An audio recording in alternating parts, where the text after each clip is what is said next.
Welcome back. Tonight, we settle in with the gentle hum of early receivers and the patient scratching of pen on chart paper, as we trace the quiet decades when a handful of curious engineers, working with salvaged antennas and improvised equipment, first learned to listen to the cosmos itself, discovering that the universe had been whispering in radio waves all along. From Karl Jansky's accidental detection of galactic static to the steady expansion of dish after dish across remote fields, mapping an invisible sky. Before we begin, take a moment to like the video and subscribe, but only if these stories help you drift off peacefully. Now, dim the lights, pull the blanket a little closer, and together, let us ease gently into tonight's story. In the early 1930s, in the quiet farmland of central New Jersey, a young engineer named Karl Jansky found himself assigned to a problem that seemed, at first, entirely practical and perhaps even mundane. He was working for Bell Telephone Laboratories at their research station in Holmdel, where the company maintained facilities for investigating the challenges of long-distance radio communication. The problem that concerned his supervisors was static, that familiar crackling and hissing that interrupted radio telephone transmissions across the Atlantic Ocean. Such interference made conversations difficult to understand and represented an obstacle to the commercial success of transatlantic voice communication. Bell Labs wanted to know where this static came from and whether anything could be done to reduce it, and so they asked the 26-year-old Jansky, who had joined the company just 2 years earlier after completing his physics degree at the University of Wisconsin, to investigate the matter systematically. To conduct his investigation, Jansky required an antenna capable of detecting radio waves at the frequencies used for transatlantic communication, and he needed this antenna to be directional, meaning it could determine from which part of the sky or horizon any particular signal was arriving. Working with the resources available to him at Holmdel, Jansky designed and oversaw the construction of a rather unusual apparatus. The antenna consisted of a large rectangular array of brass pipes and wooden supports, measuring approximately 100 feet in length and standing about 20 feet tall. This entire structure was mounted on a circular wooden platform fitted with wheels from a Model T Ford automobile, which allowed the antenna to rotate slowly around its central axis. A small electric motor turned the platform at a rate of 1 complete rotation every 20 minutes, so that the antenna could sweep its directional beam across the entire horizon and through every compass heading in a continuous, unhurried cycle. The local workers and Jansky himself soon began calling this contraption the merry-go-round, a nickname that stuck among those who visited the site to observe the peculiar rotating structure as it turned patiently through day and night. The antenna operated at a frequency of approximately 20.5 MHz, which corresponds to a wavelength of about 14 6/10 meters. This frequency fell within the shortwave band used for long-distance radio communication, making it appropriate for studying the static that affected transatlantic telephone calls. Jansky connected his rotating antenna to sensitive receiving equipment that could record the intensity of incoming radio signals, and he began methodically cataloging the sources of static that his apparatus detected. Throughout 1931 and into 1932, he patiently observed the output of his receiver, taking readings at regular intervals and noting how the strength of the static varied with the antenna's orientation, the time of day, the season, and the weather conditions. Quite soon, Jansky found that he could identify 2 distinct categories of static. The first consisted of the sharp crashes and crackles produced by nearby thunderstorms, which was not particularly surprising, as the connection between lightning and radio interference had been recognized since the earliest days of radio technology. The second category comprised a weaker, steadier hiss produced by more distant thunderstorms occurring elsewhere around the globe, particularly in the tropical regions where convective storms are most frequent. These 2 sources of static together accounted for most of the interference that plagued transatlantic communications, and one might have expected Jansky's investigation to conclude there. But there remained a third component of the static, much fainter than the thunderstorm interference, which did not fit neatly into either category. This residual hiss persisted even when no storms could be detected anywhere in the world, and its behavior over time exhibited a curious regularity that Jansky found difficult to explain. At first, Jansky suspected that this persistent static might originate from the sun, since the Sun was already known to emit significant amounts of electromagnetic energy. The static seemed to reach its maximum intensity at roughly the same time each day, which would be consistent with the Sun passing through the antenna's beam. But as weeks turned into months, Jansky noticed that the time of maximum intensity was gradually shifting, arriving about 4 minutes earlier each successive day.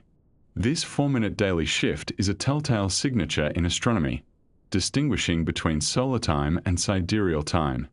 The Earth rotates once every 24 hours with respect to the Sun, but it rotates once every 23 hours and 56 minutes with respect to the distant stars, because the Earth is also moving along its orbit around the Sun. The 4-minute difference between solar and sidereal days means that any celestial object other than the Sun will rise and set 4 minutes earlier each day when measured by ordinary clocks. The fact that Jansky's mysterious static followed sidereal time rather than solar time indicated that its source lay not in the Sun but somewhere among the stars. By December of 1932, Jansky had collected enough observations to pinpoint the direction from which this cosmic static was arriving. The maximum intensity occurred when his antenna was pointed toward a particular region of the sky in the constellation Sagittarius. To anyone familiar with the structure of our galaxy, this direction is immediately significant, because it is precisely the direction toward the center of the Milky Way. The great band of diffuse light that stretches across our night sky represents our edge-on view of the disk-shaped galaxy in which our solar system resides, and the densest concentration of stars, gas, and dust lies toward the galactic center, some 26,000 light-years away in the direction of Sagittarius. Jansky had discovered that the Milky Way itself was emitting radio waves, and that these radio waves could be detected here on Earth using equipment originally designed for an entirely different purpose. Jansky presented his findings in a paper published in December of 1932 in the Proceedings of the Institute of Radio Engineers, a technical journal read primarily by engineers and physicists working in radio communications rather than by astronomers. The paper bore the modest title of A Technical Investigation into Static Interference, and it described the rotating antenna, the methods of observation, and the identification of 3 distinct static sources. The following year, in 1933, Jansky published additional papers elaborating on his discovery and confirming that the radio emission came from the Milky Way rather than from any terrestrial or solar source. His work attracted some attention from the scientific community and even received coverage in the popular press, with the New York Times publishing an article about the young engineer who had detected radio waves from stars. For a brief moment, it seemed as though Jansky's discovery might open an entirely new window onto the universe. Yet the astronomical establishment of the 1930s received Jansky's findings with a notable lack of enthusiasm. Optical astronomers, who studied the heavens through telescopes that gathered visible light, had little training in radio engineering and did not immediately grasp the significance of detecting celestial objects at radio wavelengths. The prevailing assumption among many astronomers was that if the Milky Way emitted radio waves, such emission was merely a curiosity, a faint whisper compared to the brilliant optical light of the stars, and not likely to reveal anything of scientific importance that could not be better studied through traditional optical methods. Moreover, the angular resolution of Jansky's antenna was quite poor by astronomical standards, meaning it could not distinguish fine details in the sky the way an optical telescope could. This limitation made radio observations seem crude and imprecise to astronomers accustomed to the sharp images produced by their instruments. Bell Telephone Laboratories, meanwhile, had achieved their practical objective. Jansky had identified the sources of static affecting transatlantic communications, and while cosmic radio waves could not be eliminated, they were now understood and accounted for. The company saw no commercial benefit in pursuing astronomical research, as understanding the radio emission from distant galaxies would not help sell telephone calls or improve the clarity of radio transmissions. Accordingly, Bell Labs redirected Jansky to other projects more directly relevant to the company's business interests. Jansky himself expressed disappointment at being unable to continue his astronomical investigations, and he suggested on several occasions that a larger, more sensitive antenna could reveal much more about the radio universe. But the resources for such an undertaking were not forthcoming from his employer, and Jansky spent the remainder of his career at Bell Labs working on other problems. His health declined in his later years, and he died in 1950 at the age of just 44, without ever returning to the astronomical research that had brought him his moment of recognition. The development of radio astronomy might have stalled indefinitely were it not for the efforts of an amateur, working alone, with no institutional support and no formal astronomical training. His name was Groda Rebbe, and he lived in the town of Wheaton, Illinois, a suburb of Chicago. Rebbe was an amateur radio enthusiast who had read about Jansky's discovery in the radio engineering journals and recognized immediately that something remarkable had occurred. Unlike the professional astronomers who dismissed the finding or the Bell Labs managers who saw no commercial application, Rebbe understood that detecting radio waves from the cosmos opened an entirely new domain of observation, and he resolved to explore that domain himself. Beginning in 1937, Rebbe designed and built, in the backyard of his mother's house, the first true parabolic radio telescope. A parabolic dish focuses incoming radio waves to a single point, much as a curved mirror focuses light in an optical reflecting telescope, and this design offers significant advantages in sensitivity and directional precision over Jansky's rotating antenna array. Rebbe's dish measured 31 4/10 feet in diameter, constructed from sheet metal fastened to a wooden framework. The entire structure stood about 20 feet tall and was mounted so that it could be tilted to observe different elevations above the horizon. Rebbe financed the construction entirely from his own savings, spending approximately $4,000, a considerable sum during the Great Depression. He worked on the telescope in his spare time while holding a day job as a radio engineer at a Chicago company, devoting his evenings and weekends to the project. Rebbe's first attempts to detect cosmic radio waves met with frustration. He initially built receivers operating at higher frequencies than those Jansky had used, expecting that the cosmic emission might be stronger at shorter wavelengths. But his early observations detected nothing. He then constructed new receivers operating at lower frequencies, closer to the range where Jansky had made his detection, and at 160 MHz he finally succeeded in picking up radio emission from the Milky Way. Over the following years, Rebbe systematically mapped the radio sky, recording the intensity of radio emission from different regions and constructing the first radio maps of the heavens. By 1944, he had produced detailed contour maps showing how radio brightness varied across the Milky Way, revealing that the radio emission was concentrated along the galactic plane and reached its greatest intensity toward the galactic center. Rebbe published his findings in the Astrophysical Journal, one of the leading professional astronomy publications, between 1940 and 1944. His papers included his radio maps and discussed possible mechanisms for the observed emission. The reception from the astronomical community remained tepid. Many optical astronomers simply did not know what to make of these observations or how to incorporate them into existing astronomical knowledge. The radio emission did not correspond in any obvious way to the distribution of bright stars visible through optical telescopes, which puzzled those who assumed that stars were the primary sources of all celestial radiation. A few physicists and astronomers took interest and corresponded with Rebbe, but no major observatories undertook their own radio observations, and no universities established radio astronomy programs. Several factors contributed to this prolonged indifference. The technical expertise required for radio observations was quite different from the skills possessed by optical astronomers, creating a barrier to entry for those who might otherwise have pursued the new field. The limited angular resolution of early radio instruments made it difficult to identify the specific celestial objects responsible for the observed emission, and the theoretical understanding of how astronomical objects might produce radio waves remained incomplete. Without a clear physical explanation for the phenomenon, many astronomers treated radio emission as an oddity rather than a tool for discovery. The situation changed dramatically after the conclusion of the Second World War. The war had spurred enormous advances in radio and radar technology, as the military needs of all combatant nations demanded better methods of detecting aircraft, ships, and other targets at great distances. Thousands of physicists and engineers gained practical experience with high-frequency radio equipment, sensitive receivers, and large antenna systems during their wartime service. When peace returned, many of these researchers looked for new applications for their skills, and some recalled the pre-war reports of Jansky and Reber describing radio waves from space.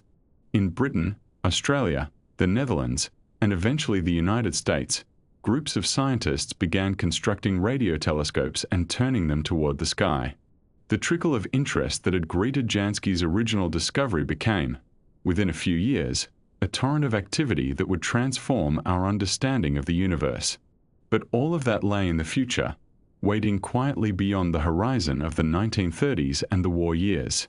In those earlier, quieter times, the field of radio astronomy consisted of just two people: a Bell Labs engineer reassigned to other duties and an amateur working alone in his backyard, listening patiently to the faint hiss of radio waves that had traveled 26,000 years from the heart of the galaxy, crossing the vast emptiness of interstellar space to arrive, at last, at a rotating wooden platform in New Jersey and a homemade metal dish in Illinois.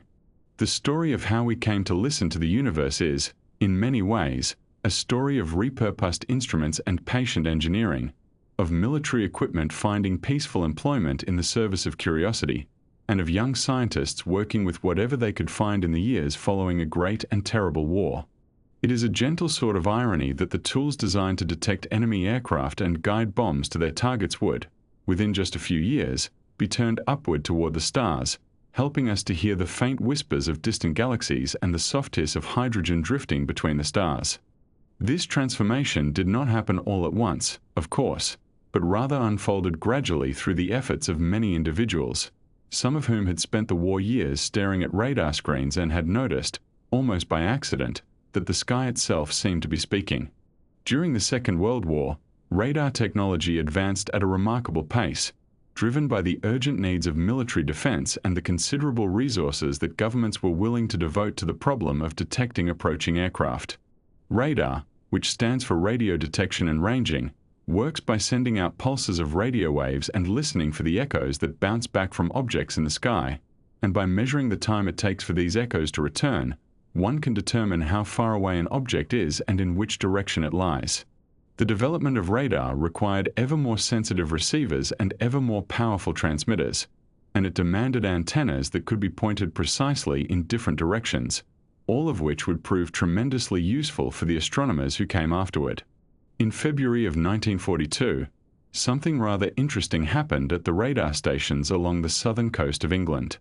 The operators began to notice a strange and persistent interference on their screens, a kind of noise that seemed to jam their equipment and made it difficult to detect incoming aircraft. The initial suspicion, quite naturally, was that the Germans had developed some new form of electronic countermeasure designed to blind the British defences, and this was a matter of considerable concern to the military authorities. James Stanley Hay, a young physicist who had been working on radar research for the Army Operational Research Group, was asked to investigate the source of this troublesome interference and to determine whether it did indeed represent enemy jamming. Hay approached the problem methodically, as any good scientist would, gathering reports from multiple radar stations and comparing the times and directions at which the interference was observed. What he found was rather surprising. The interference seemed to move across the sky in a pattern that followed not the movements of German aircraft or submarines, but rather the position of the sun. When the sun was above the horizon and within the field of view of a radar station, the interference was present, and when the sun set or moved out of the antenna's beam, the interference faded away. Hay also learned that astronomers at the Royal Greenwich Observatory had recently observed a particularly large group of sunspots crossing the face of the sun, and when he compared his radar data with the astronomical records, he found that the interference was strongest precisely when this active region was pointed toward the Earth. Hay had discovered, quite by accident, that the sun emits radio waves, and that during periods of heightened activity, such as when large sunspots are present, these emissions can be strong enough to interfere with radar equipment operating at meter wavelengths. This was the first detection of solar radio emission by British observers, though Karl Jansky's earlier work had shown that radio waves came from space more generally. Due to wartime secrecy, Hay was not permitted to publish his findings until after the war had ended, but his discovery marked an important moment in the history of radio astronomy. demonstrating that military radar equipment was sensitive enough to detect cosmic sources and suggesting that there might be much more to learn if one were to point such equipment deliberately at the sky. When the war ended in 1945, a great deal of radar equipment suddenly became available for other purposes, and many of the young scientists who had spent the war years working on radar development found themselves wondering what to do next. Some of them, inspired by the accidental discoveries that had been made during the war, began to think about using this equipment to study the universe, and they were fortunate in that the immediate post-war years offered both the surplus hardware and the institutional freedom to pursue such investigations. The radar dishes and receivers that had been built to detect aircraft could, with relatively minor modifications, be used to detect radio waves from space, and there was a great deal of such equipment available at very low cost. In the Netherlands and in Germany, astronomers obtained surplus Wurzburg radar dishes, which were large parabolic reflectors about 7.5 meters in diameter that had been used by the German military for tracking aircraft and directing anti-aircraft fire. These dishes were well made and could be steered to point in different directions, making them quite suitable for astronomical observations, and the Dutch astronomer Jan Oort, who would later lead the search for the 21-centimeter hydrogen line, was among those who recognized their potential. The Wurzburg dishes were mounted at observatories and connected to sensitive receivers, and they served as some of the first dedicated radio astronomy instruments in continental Europe, allowing astronomers to map the radio sky with greater precision than had been possible with the simpler antennas used before. In England, a young physicist named Bernard Lovell returned from his wartime radar work with both expertise and equipment, and he began to think about using radar techniques to study cosmic ray showers, which are cascades of particles produced when high-energy cosmic rays from space strike the upper atmosphere. Lovell believed that these showers might produce brief pulses of radio waves that could be detected by sensitive radar equipment, and he obtained permission to set up an experiment at Jodrell Bank, a remote site in the Cheshire countryside that belonged to the University of Manchester and was far enough from the city to be relatively free of electrical interference. In December of 1945, Lovell arrived at Jodrell Bank with several trailers full of Army radar equipment, including receivers and antennas that had been designed to track the V-2 rockets that Germany had launched against England in the final years of the war. The site was muddy and cold, with few facilities, but it was quiet in terms of radio interference, and Lovell set up his equipment in a field and began to search for the radio echoes of cosmic ray showers. What he found instead were reflections from meteor trails, the ionized columns of air left behind when small particles of cosmic debris burn up in the atmosphere, and this unexpected discovery opened up a new field of meteor astronomy using radar techniques. Jodrell Bank would eventually become one of the most important radio astronomy observatories in the world, home to the Great Lovell Telescope that still operates today, but it began quite humbly with borrowed military equipment and a determination to see what could be done. At Cambridge, another young physicist named Martin Ryle was also returning from wartime radar work, and he too began to think about radio astronomy, though his approach would be rather different from Lovell's. Ryle was interested in the theoretical and technical problem of how one might achieve high angular resolution in radio observations, which is to say, how one might produce sharp images that could distinguish between objects close together in the sky. The difficulty is that the resolution of a telescope depends on the ratio of the wavelength being observed to the diameter of the telescope, and since radio waves are very much longer than light waves, one would need an enormously large telescope to achieve the same sharpness that an optical telescope provides. Ryle realized that there might be a way around this limitation, using a technique that would eventually be called aperture synthesis. The idea, developed gradually from 1946 onward, was to use two or more small antennas separated by some distance and to combine their signals in a precise way that mimicked the behavior of a single large antenna spanning the same distance.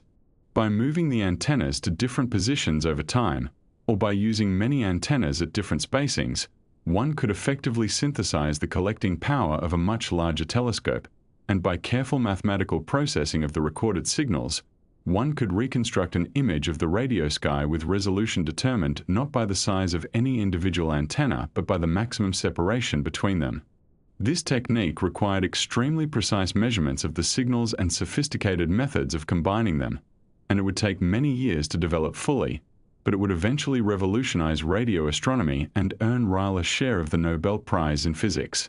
The receivers used in early radio astronomy were based on the superheterodyne principle, which had been developed decades earlier for ordinary radio communications but had been refined considerably during the war for radar applications. In a superheterodyne receiver, the incoming radio signal is mixed with a signal generated locally within the receiver to produce a new signal at a lower intermediate frequency, and this intermediate frequency signal is then amplified and processed. The advantage of this approach is that the amplification and filtering can be done much more effectively at the intermediate frequency than at the original radio frequency, allowing for greater sensitivity and selectivity. The wartime development of radar had pushed the performance of superheterodyne receivers to new levels, and radio astronomers benefited directly from these improvements. Sensitivity was, and remains, one of the central challenges in radio astronomy, because the signals from cosmic sources are extraordinarily faint, far weaker than the signals from terrestrial radio transmitters or even the thermal noise generated within the receiver itself. To detect these faint signals, radio astronomers needed to develop low-noise amplifiers that would add as little noise as possible to the incoming signal, and they needed to collect radio waves over large areas and integrate their observations over long periods of time. Every component in the receiving system contributes some noise, and reducing this noise became a constant preoccupation of radio astronomy engineers.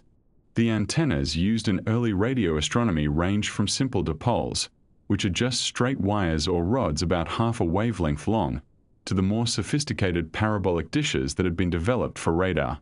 A dipole antenna is sensitive to radio waves coming from a broad swath of sky, which can be useful for surveys but limits one's ability to determine exactly where a signal is coming from. A parabolic dish, by contrast, focuses radio waves onto a small receiver at the focal point, much as a curved mirror focuses light, and can be pointed at a particular spot in the sky to study it in detail.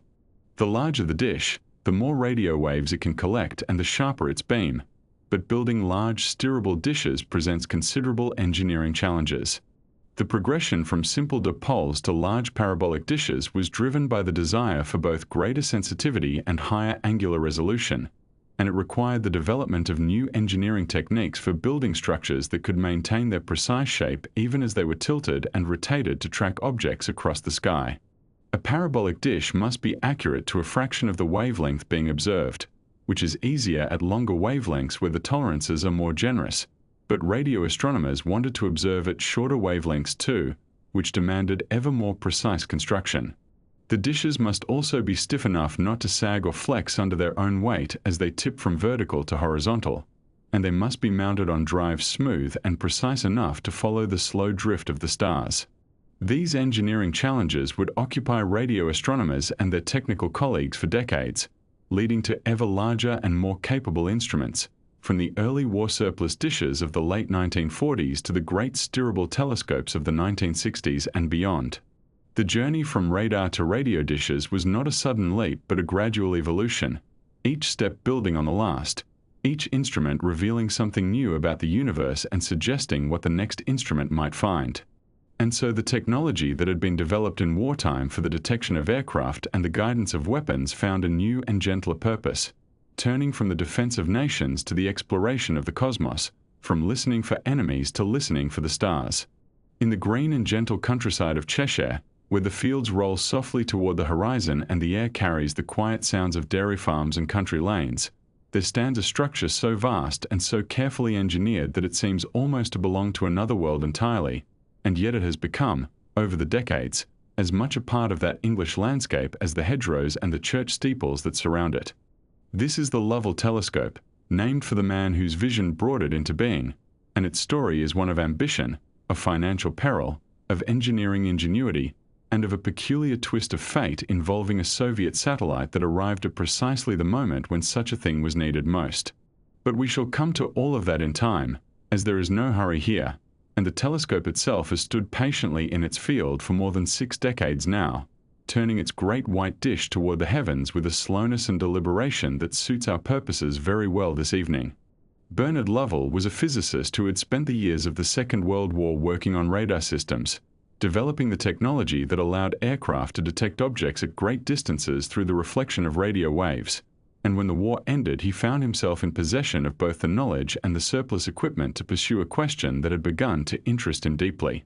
He wondered whether the streaks of light we call meteors, those brief bright trails that appear in the night sky when small fragments of cosmic debris burn up in the Earth's atmosphere, might be detectable by radar. And to investigate this possibility, he needed a location free from the electrical interference that filled the air around cities and university laboratories.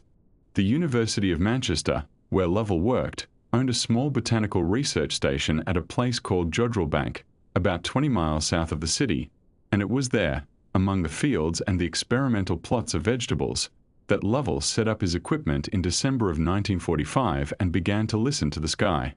The early work at Jodrellbank was modest in scale, involving portable radar equipment and relatively small antenna arrays, but Lovell's ambitions grew steadily larger as he came to understand the possibilities of radio astronomy, this new way of studying the universe that did not depend upon visible light at all but instead collected the radio waves that certain celestial objects emit naturally.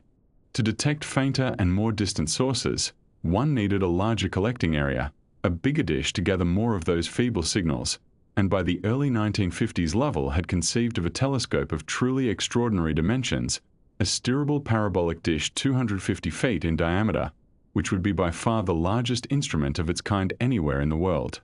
The dish would need to point in any direction, tracking objects as they moved across the sky, and this requirement for full steerability presented engineering challenges of a formidable nature, for the structure would weigh thousands of tons and yet would need to move with precision measured in fractions of a degree. To design this great machine, Lovell engaged the services of Charles Husband, a consulting engineer from Sheffield who had experience with large steel structures including bridges and industrial buildings, and Husband approached the problem with a combination of practical wisdom and creative adaptation that would prove essential to the project's eventual success. The telescope would need to rotate around two axes, one vertical for azimuth motion, allowing it to point toward any compass direction, and one horizontal for elevation, allowing it to tilt from the horizon up toward the zenith overhead. And each of these movements would require mechanisms capable of handling enormous loads while maintaining the smooth and steady motion necessary for astronomical observations.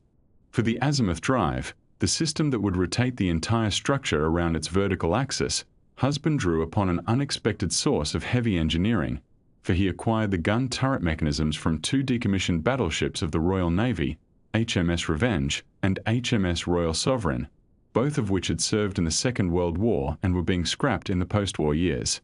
These turret mechanisms had been designed to train the massive guns of a battleship, rotating them smoothly despite their tremendous weight, and they proved well suited to the task of turning a radio telescope, though of course the purposes could not have been more different, the one having been built to project destruction across the seas and the other intended only to receive the gentle whispers of radio waves from the depths of space. The adaptation of these naval components was characteristic of the resourcefulness that marked the entire project, for money was always short and ingenuity was the constant companion of ambition. The telescope would ride upon a circular rail track, and the elevation movement would be achieved through a system of cables and counterweights, and every element of the design required careful thought about weight and stress and wind loading and the countless other factors that affect a structure of such unprecedented size. Construction began in 1952, and from the very beginning the project was beset by difficulties that caused the costs to rise far beyond what had been anticipated. The original estimate for the telescope had been £335,000, a substantial sum certainly, but one that seemed manageable given the scientific importance of the instrument and the support of the university and various funding bodies. As the work progressed, however, the true complexity of the undertaking became apparent, and the estimates climbed steadily upward, passing £400,000 and then £500,000 and continuing to rise with each reassessment of what would be required to complete the work. The steel framework took shape slowly, and the great bowl of the dish began to emerge above the Cheshire fields, visible for miles around, but the financial situation grew increasingly dire, and by the time the telescope neared completion in 1957 the total cost had exceeded £700,000, more than double the original estimate. The cost overruns attracted the attention of Parliament, where questions were asked about how such a large sum of public money had been spent, and there were suggestions that someone ought to be held accountable for the financial management of the project. Bernard Lovell, who had championed the telescope from its inception and had driven the project forward through all its difficulties, found himself in a position of considerable personal peril, for there was talk of holding him personally liable for the excess costs, a prospect that would have meant financial ruin and disgrace for a man who had sought only to advance the cause of scientific knowledge. The stress of this period was immense, and Lovell later wrote of the anxiety that accompanied every day as the telescope rose toward completion while the debts mounted and the critics sharpened their attacks, and it seemed entirely possible that his great achievement would be overshadowed by scandal and that he himself would be destroyed by the very project he had worked so hard to bring into being. And then, on the 4th of October 1957, the Soviet Union launched Sputnik 1, the first artificial satellite to orbit the Earth, and the world was suddenly transformed in ways that no one had quite anticipated. The small metal sphere, barely larger than a beach ball and carrying only a simple radio transmitter, circled the Earth every 96 minutes, and its steady beeping signal could be heard by radio receivers around the world, a sound that seemed to herald a new age of human achievement and also, for the Western powers, a challenge to their technological supremacy that could not be ignored. The satellite itself was small and its transmitter was weak, and while many stations could detect its radio signal, tracking the rocket that had carried it into orbit was a different matter, for the rocket was much larger and had continued into space along with the satellite, tumbling silently through the darkness without any transmitter of its own. It was here that the Lovell telescope, still not quite complete but already operational, demonstrated its remarkable capabilities, for it was able to detect the radar echoes from Sputnik's carrier rocket, tracking its position as it passed overhead and providing information that no other instrument in the West could match. The great dish that had seemed such a controversial extravagance was suddenly revealed as a vital national asset, a tool of unique power at a moment when the ability to track objects in space had acquired tremendous strategic importance. The newspapers that had questioned the cost of the telescope now celebrated its achievement, and the public perception of the project shifted almost overnight from troubled boondoggle to triumphant success. The debts did not disappear, but the political will to resolve them did appear, and in time the financial difficulties were sorted out through a combination of government support and charitable contributions, including a substantial donation from Lord Nuffield, the automobile manufacturer and philanthropist. The tracking of Sputnik's rocket was only the beginning of the telescope's contributions to the early space age, for in the years that followed it played important roles in monitoring and communicating with various spacecraft as humanity's reach extended further into the solar system. In March of 1960, the United States launched Pioneer 5, a small probe intended to study the interplanetary medium between Earth and Venus, and the Lovell telescope was enlisted to maintain contact with the spacecraft as it traveled outward from Earth. The telescope's great size allowed it to detect the probe's feeble transmissions at distances that would have been impossible for smaller instruments, and it tracked Pioneer 5 as it sent back data about magnetic fields and solar radiation, extending the record for long-distance space communication to more than 22 million miles. The telescope also tracked various Soviet lunar missions during this period, including the probes that were sent to photograph the far side of the Moon and to impact its surface, and its ability to monitor these spacecraft provided valuable intelligence about the Soviet space program at a time when such information was closely guarded. The dual role of the telescope, serving both the purposes of pure scientific research and the more practical concerns of the space age, helped to secure its place in the national consciousness and ensured continued support for its operations, though Lovell himself always maintained that the fundamental purpose of the instrument was to study the universe rather than to serve as an adjunct to missile tracking or satellite surveillance. In the quieter moments between these dramatic events, the telescope went about its primary work of radio astronomy, studying the sources of radio emission in the sky and contributing to our understanding of the universe in ways that were less immediately spectacular but no less important in the long view of scientific progress. The observations made at Jodrell Bank helped to establish the nature of quasars, those extraordinarily distant and luminous objects that were among the great astronomical puzzles of the era, and the telescope contributed to studies of pulsars and radio galaxies and the structure of our own Milky Way.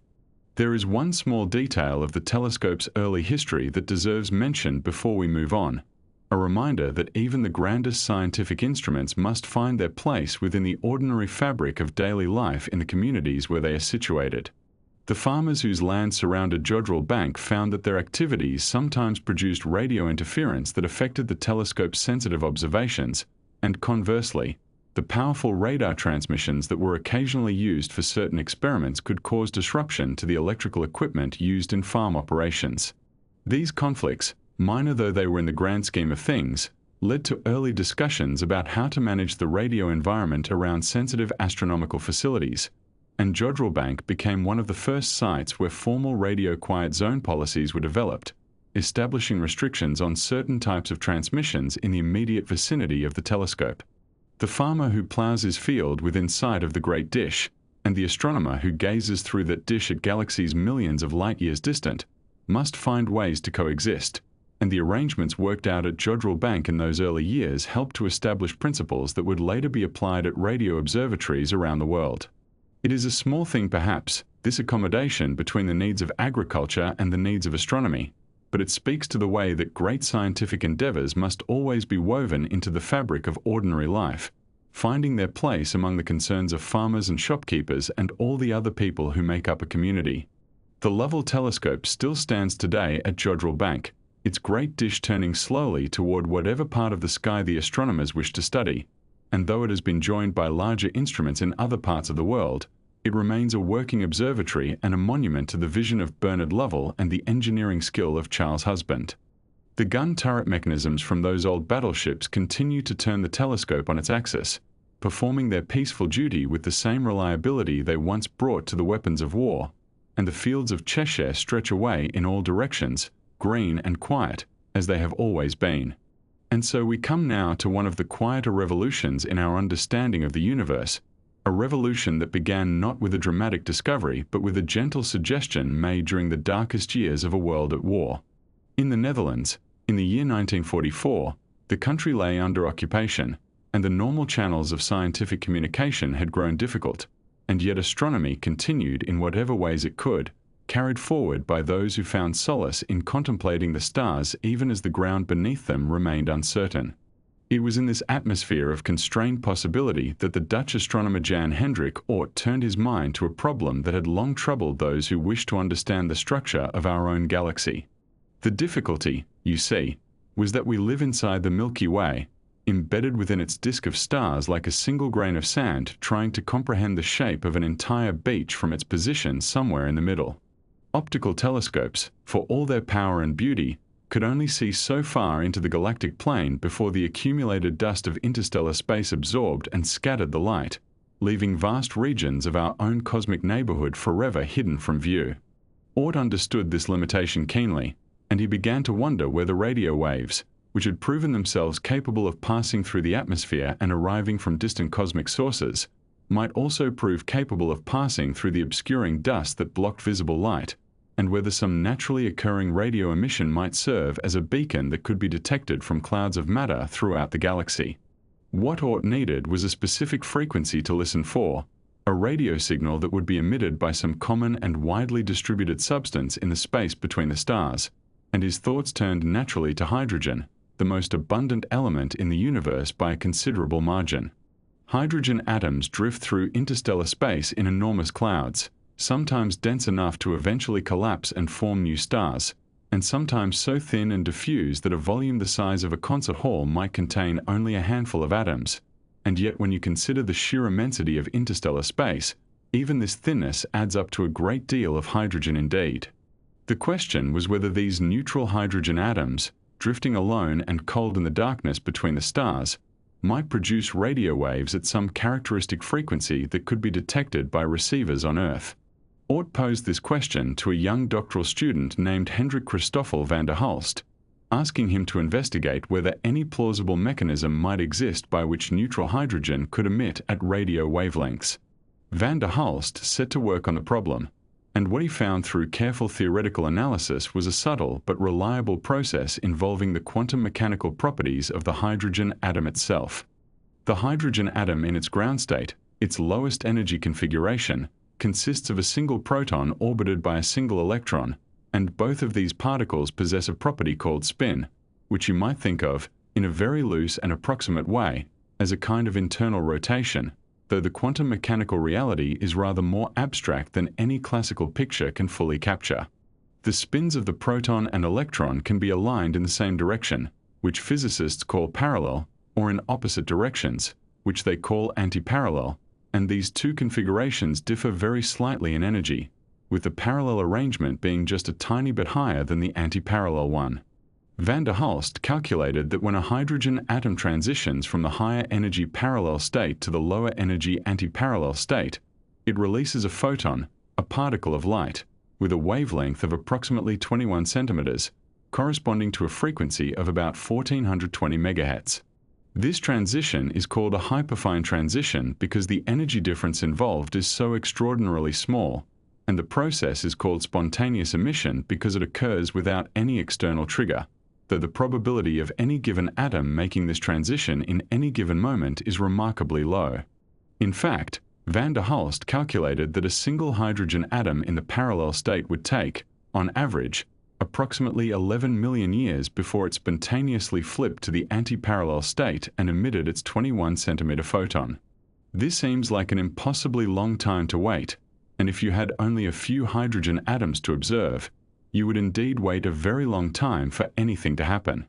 But the interstellar medium contains so many hydrogen atoms, such truly staggering quantities of them spread across the vast reaches of the galaxy, that even with each individual atom being so reluctant to emit, the cumulative effect of billions upon billions of atoms all occasionally making this transition produces a steady and detectable signal at 21 centimeters that bathes the Earth continuously from all directions in the plane of the Milky Way.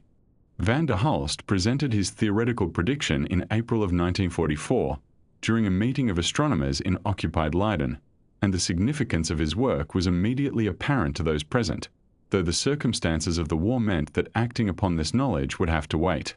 The prediction stood as a promise, a future experiment waiting to be performed, and after the war ended and the channels of scientific communication reopened, astronomers around the world became aware of the 21 centimeter line and the extraordinary possibilities it offered for studying the structure of the galaxy. But several years would pass before anyone managed to actually detect this faint emission, because the signal is weak and the technology of the era required considerable ingenuity to coax meaningful results from the cosmic whispers at this wavelength. In the United States, at Harvard University in Cambridge, Massachusetts, a young graduate student named Harold Irving Ewan took on the challenge of detecting the 21 centimeter line under the supervision of Edward Mills Purcell, a physicist who had made fundamental contributions to the understanding of nuclear magnetic resonance and who would receive the Nobel Prize in Physics in 1952 for that work, though not for the hydrogen line detection that we are about to describe. Ewan faced the practical difficulty that the university had limited funds to spare for speculative radio astronomy projects, and so he set about building his receiving equipment with remarkable economy, making extensive use of war surplus electronics that had become available cheaply in the years following the Second World War. The horn antenna that Ewan constructed, a pyramidal structure designed to gather radio waves at the 21 centimeter wavelength and direct them into his receiver, was built largely from plywood covered with copper foil, mounted outside a window on the fourth floor of the Lyman Laboratory of Physics and pointed toward the sky. The total cost of the equipment, by various accounts, came to less than $400, a sum that would have been modest even by the standards of the day, and that stands in striking contrast to the massive radio telescope installations that would follow in later decades. What Ewan lacked in resources he made up for in cleverness, and Purcell contributed critical insights into receiver design and noise reduction that helped make the detection possible. The technical challenge was not simply to receive radio waves at 21 centimeters, but to distinguish the faint spectral line from the continuous background noise that surrounds it at neighboring frequencies. Ewan employed a technique called frequency switching, in which the receiver rapidly alternates between slightly different frequencies, allowing the astronomers to compare the signal at the expected wavelength of the hydrogen line with the signal at nearby wavelengths where no line should appear. Any excess at the line frequency, compared to the adjacent frequencies, would indicate the presence of the hydrogen emission. This differential approach helped cancel out many sources of noise and interference that would otherwise have overwhelmed the tiny signal. On the 25th of March, 1951. After months of patient observation and adjustment, Ewan and Purcell achieved their detection. The characteristic signature of the 21-centimeter line emerged from their data, a gentle bump in the received power at precisely the frequency van der Hulst had predicted nearly 7 years earlier. The neutral hydrogen of interstellar space had made its presence known, and a new window onto the universe had quietly opened. The Harvard team, with admirable generosity, did not immediately rush to publish their results but instead contacted the Dutch astronomers who had been working toward the same goal, informing them of the detection and allowing them time to confirm the result with their own equipment before the discovery was announced. The Dutch team, working at the radio observatory in Dwingeloo with equipment that had been under construction since the end of the war, achieved their confirmation in May of 1951, and an Australian group working in Sydney followed with their own detection in June of the same year. This near-simultaneous confirmation by 3 independent groups on 3 continents left no doubt that the 21-centimeter line was real and that a new era in the study of our galaxy had begun. The theoretical prediction made by a graduate student in occupied Holland had been vindicated, and the patient suggestion of Jan ought that neutral hydrogen might reveal the hidden structure of the Milky Way was about to bear extraordinary fruit. What makes the 21-centimeter line so valuable for galactic astronomy is not merely that it can be detected, but that it carries information about the motion of the hydrogen clouds that emit it, through the Doppler effect that we have encountered before in our discussions. Hydrogen clouds moving toward the Earth have their emission shifted slightly to shorter wavelengths, higher frequencies, while clouds moving away have their emission shifted to longer wavelengths, lower frequencies. By measuring the precise frequency at which the hydrogen line appears in different directions across the sky, astronomers can determine how fast the emitting gas is moving toward or away from us, and by combining this velocity information with models of how the galaxy rotates, they can work out the distances to the various clouds and begin to construct a map of the galaxy's structure. The Dutch astronomers, led by Oort and van der Hulst, embarked on a systematic program to survey the 21-centimeter emission across the entire sky visible from the Netherlands, and the results, published in 1954, revealed for the first time the grand spiral structure of the Milky Way galaxy. The hydrogen clouds traced out long curving arms that wound around the galactic center, confirming that our galaxy is a spiral galaxy much like the beautiful objects that have been photographed in deep space and identified as external galaxies, as other island universes beyond our own. We were finally able to see, through the radio eyes of the 21-centimeter line, the same kind of structure in our own cosmic home that we had long admired in distant neighbors like the Andromeda Galaxy. The penetrating power of radio waves meant that the hydrogen survey could map regions of the galaxy that optical telescopes could never hope to observe, regions shrouded by dense clouds of obscuring dust that absorb and scatter visible light but allow radio waves to pass through unimpeded. The spiral arms revealed by the Dutch mapping project extended far beyond what any optical survey could have traced, reaching into the distant regions of the galaxy and wrapping around toward the far side, though some ambiguity remained in interpreting the velocities and distances, as it always does when one tries to map a structure from within. Nevertheless, the basic architecture of the galaxy emerged clearly from the data, and subsequent surveys at 21 centimeters by Australian, American, and other groups would refine and extend this picture over the following decades. The work of Ewan and Purcell, of van der Hulst and Oort, and of the many others who contributed to the detection and exploitation of the 21-centimeter line, represents one of those moments in the history of science when a theoretical prediction and an experimental capability converged to open an entirely new field of inquiry. The hydrogen line became a standard tool of radio astronomy, used not only to map the structure of our own galaxy but also to study the interstellar medium in other galaxies, to trace the rotation curves that would eventually reveal the presence of dark matter, and to search for signals from the universe at large.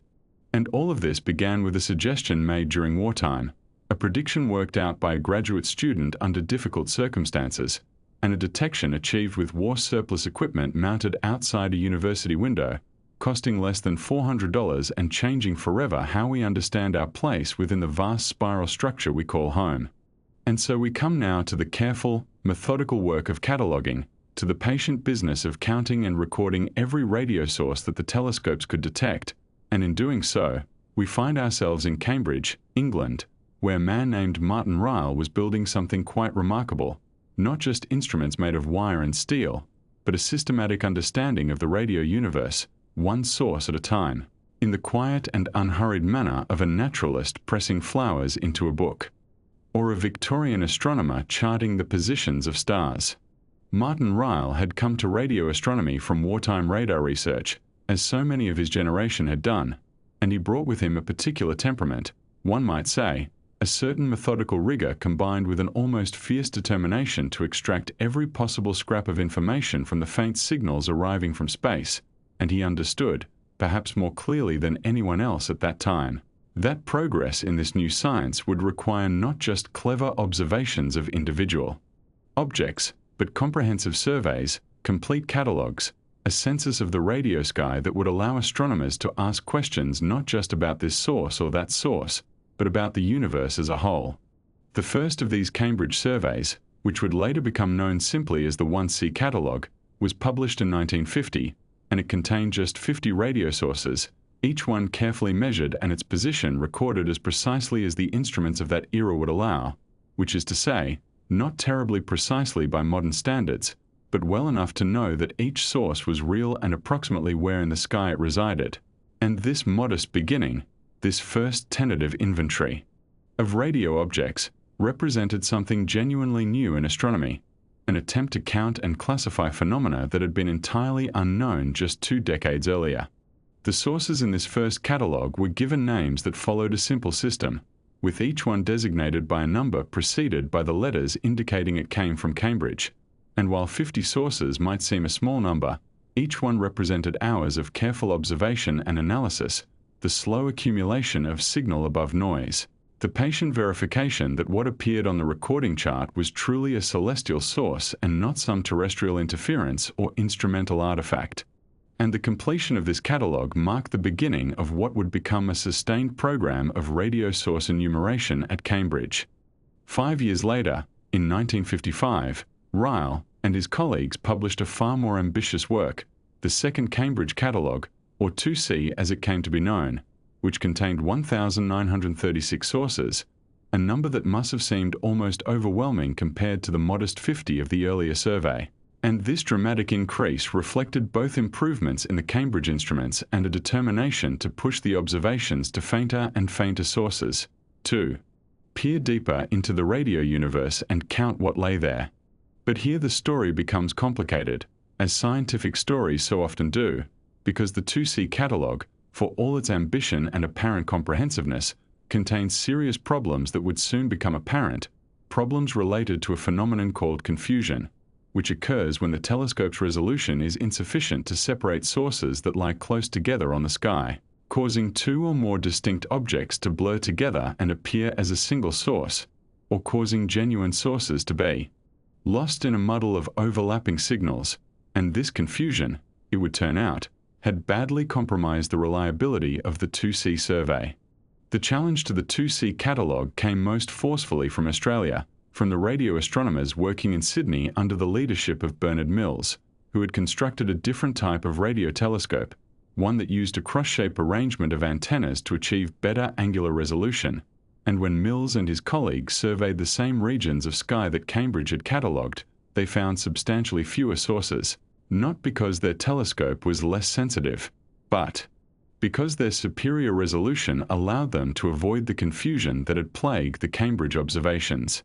The controversy that erupted between Cambridge and Sydney was, by the standards of scientific disagreements, rather heated, though to anyone outside the field it might have seemed like a quiet argument about technical details, about beam widths and noise levels and statistical methodologies. But beneath these technical discussions lay profound questions about the reliability of the data upon which cosmological conclusions were being built,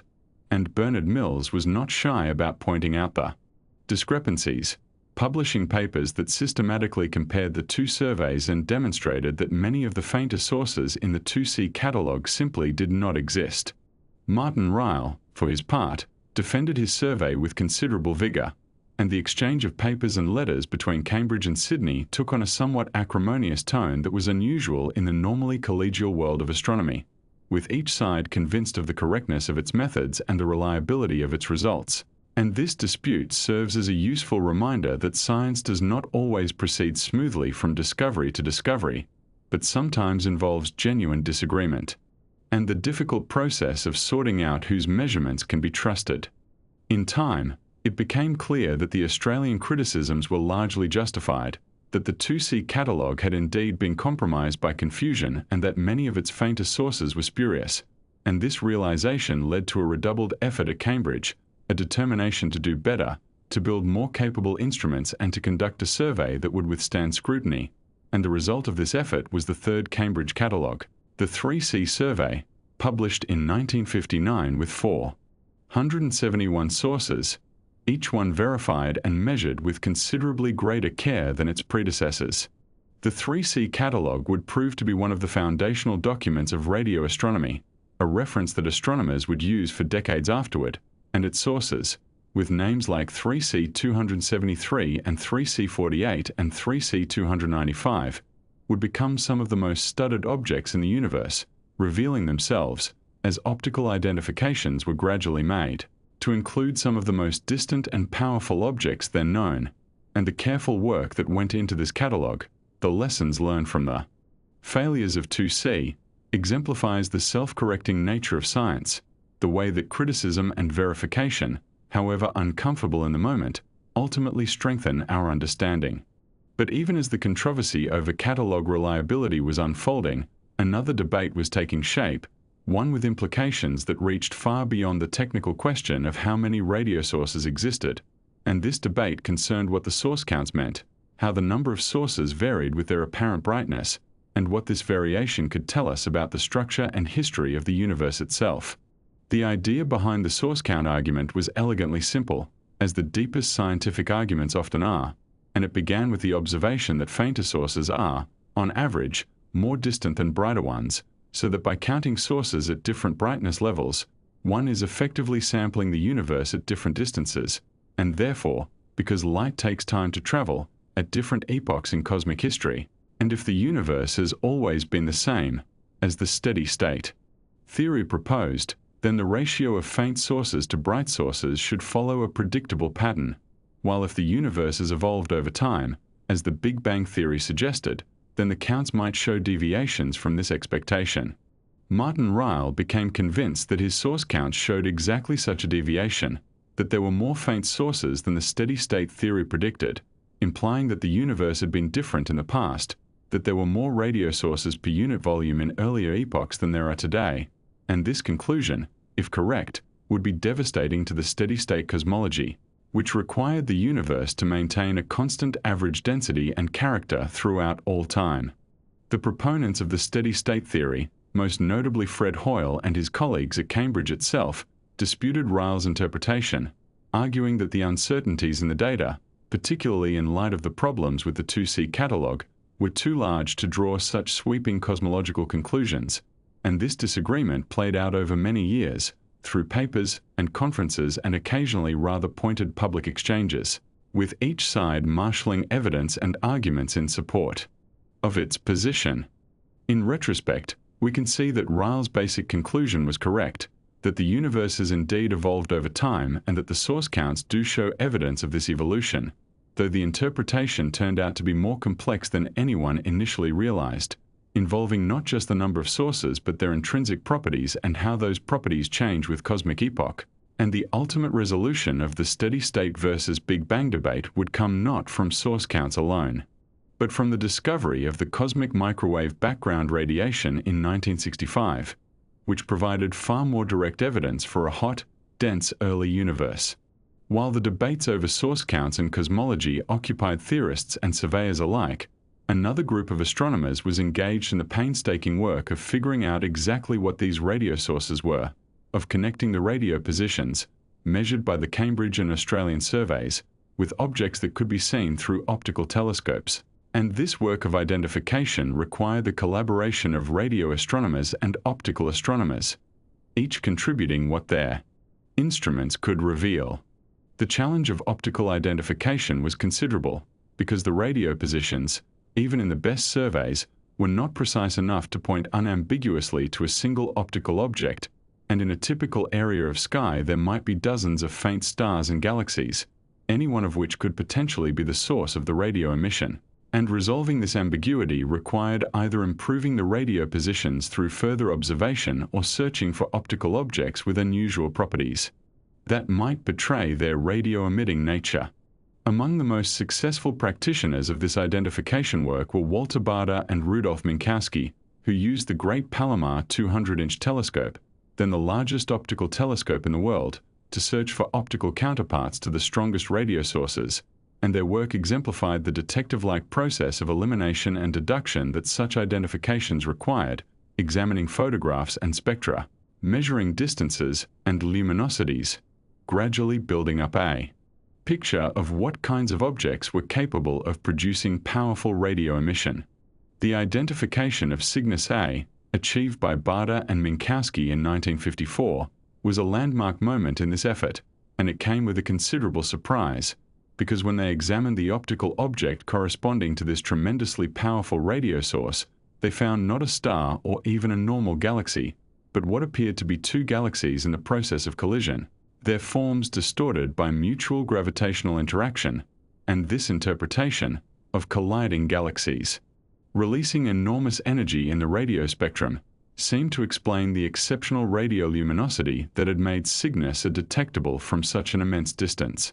The collision interpretation would later be modified, as astronomers came to understand that what they were seeing was not two galaxies colliding but rather a single disturbed galaxy with a complex structure, probably powered by an energetic process at its center. But at the time, the identification itself was the crucial point, the demonstration that these powerful radio sources were associated with extremely distant galaxies, implying that radio astronomy could probe regions of the universe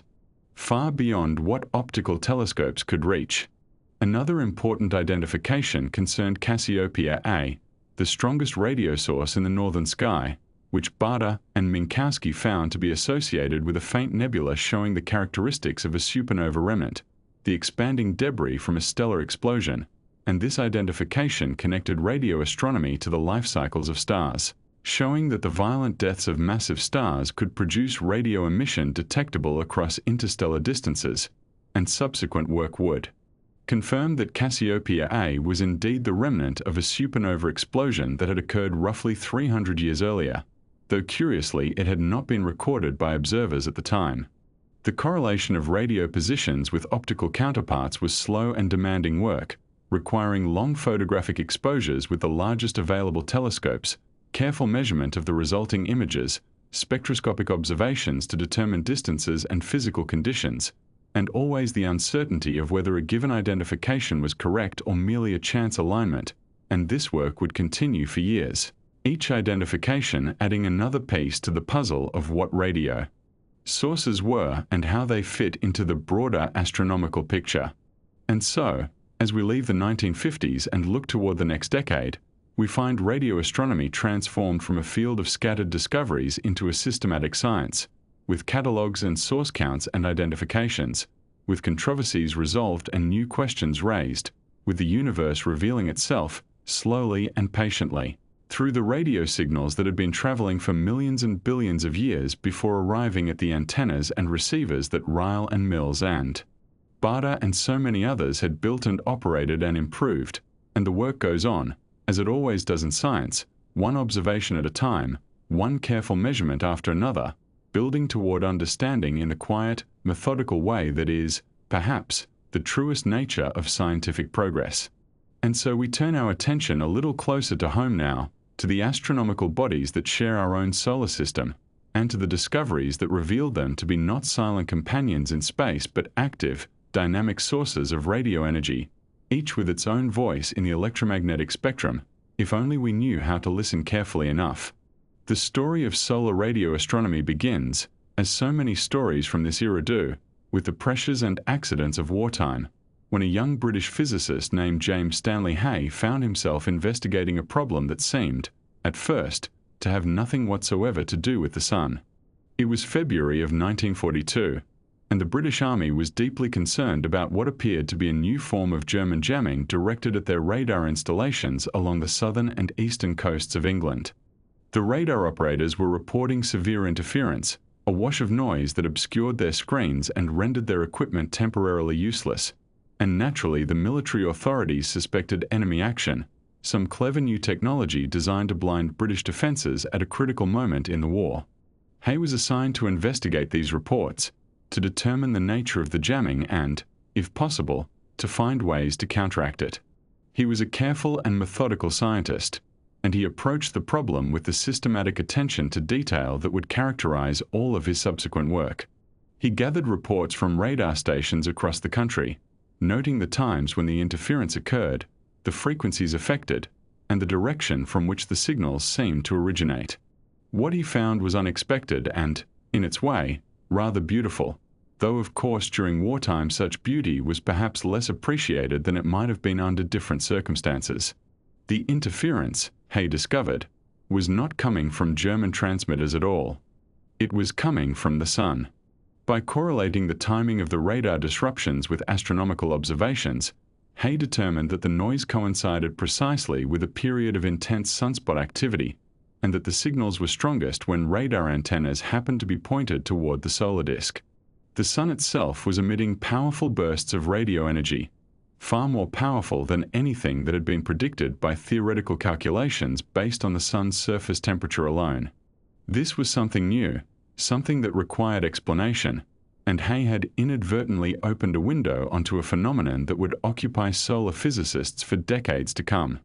The discovery was classified, of course, because it revealed information about the operating frequencies and characteristics of British radar systems, and so Hay's findings did not become public knowledge until after the war had ended. But in the years that followed, he and others began the systematic study of solar radio emissions, seeking to understand why the sun produced such intense bursts of radio energy and what physical processes might be responsible.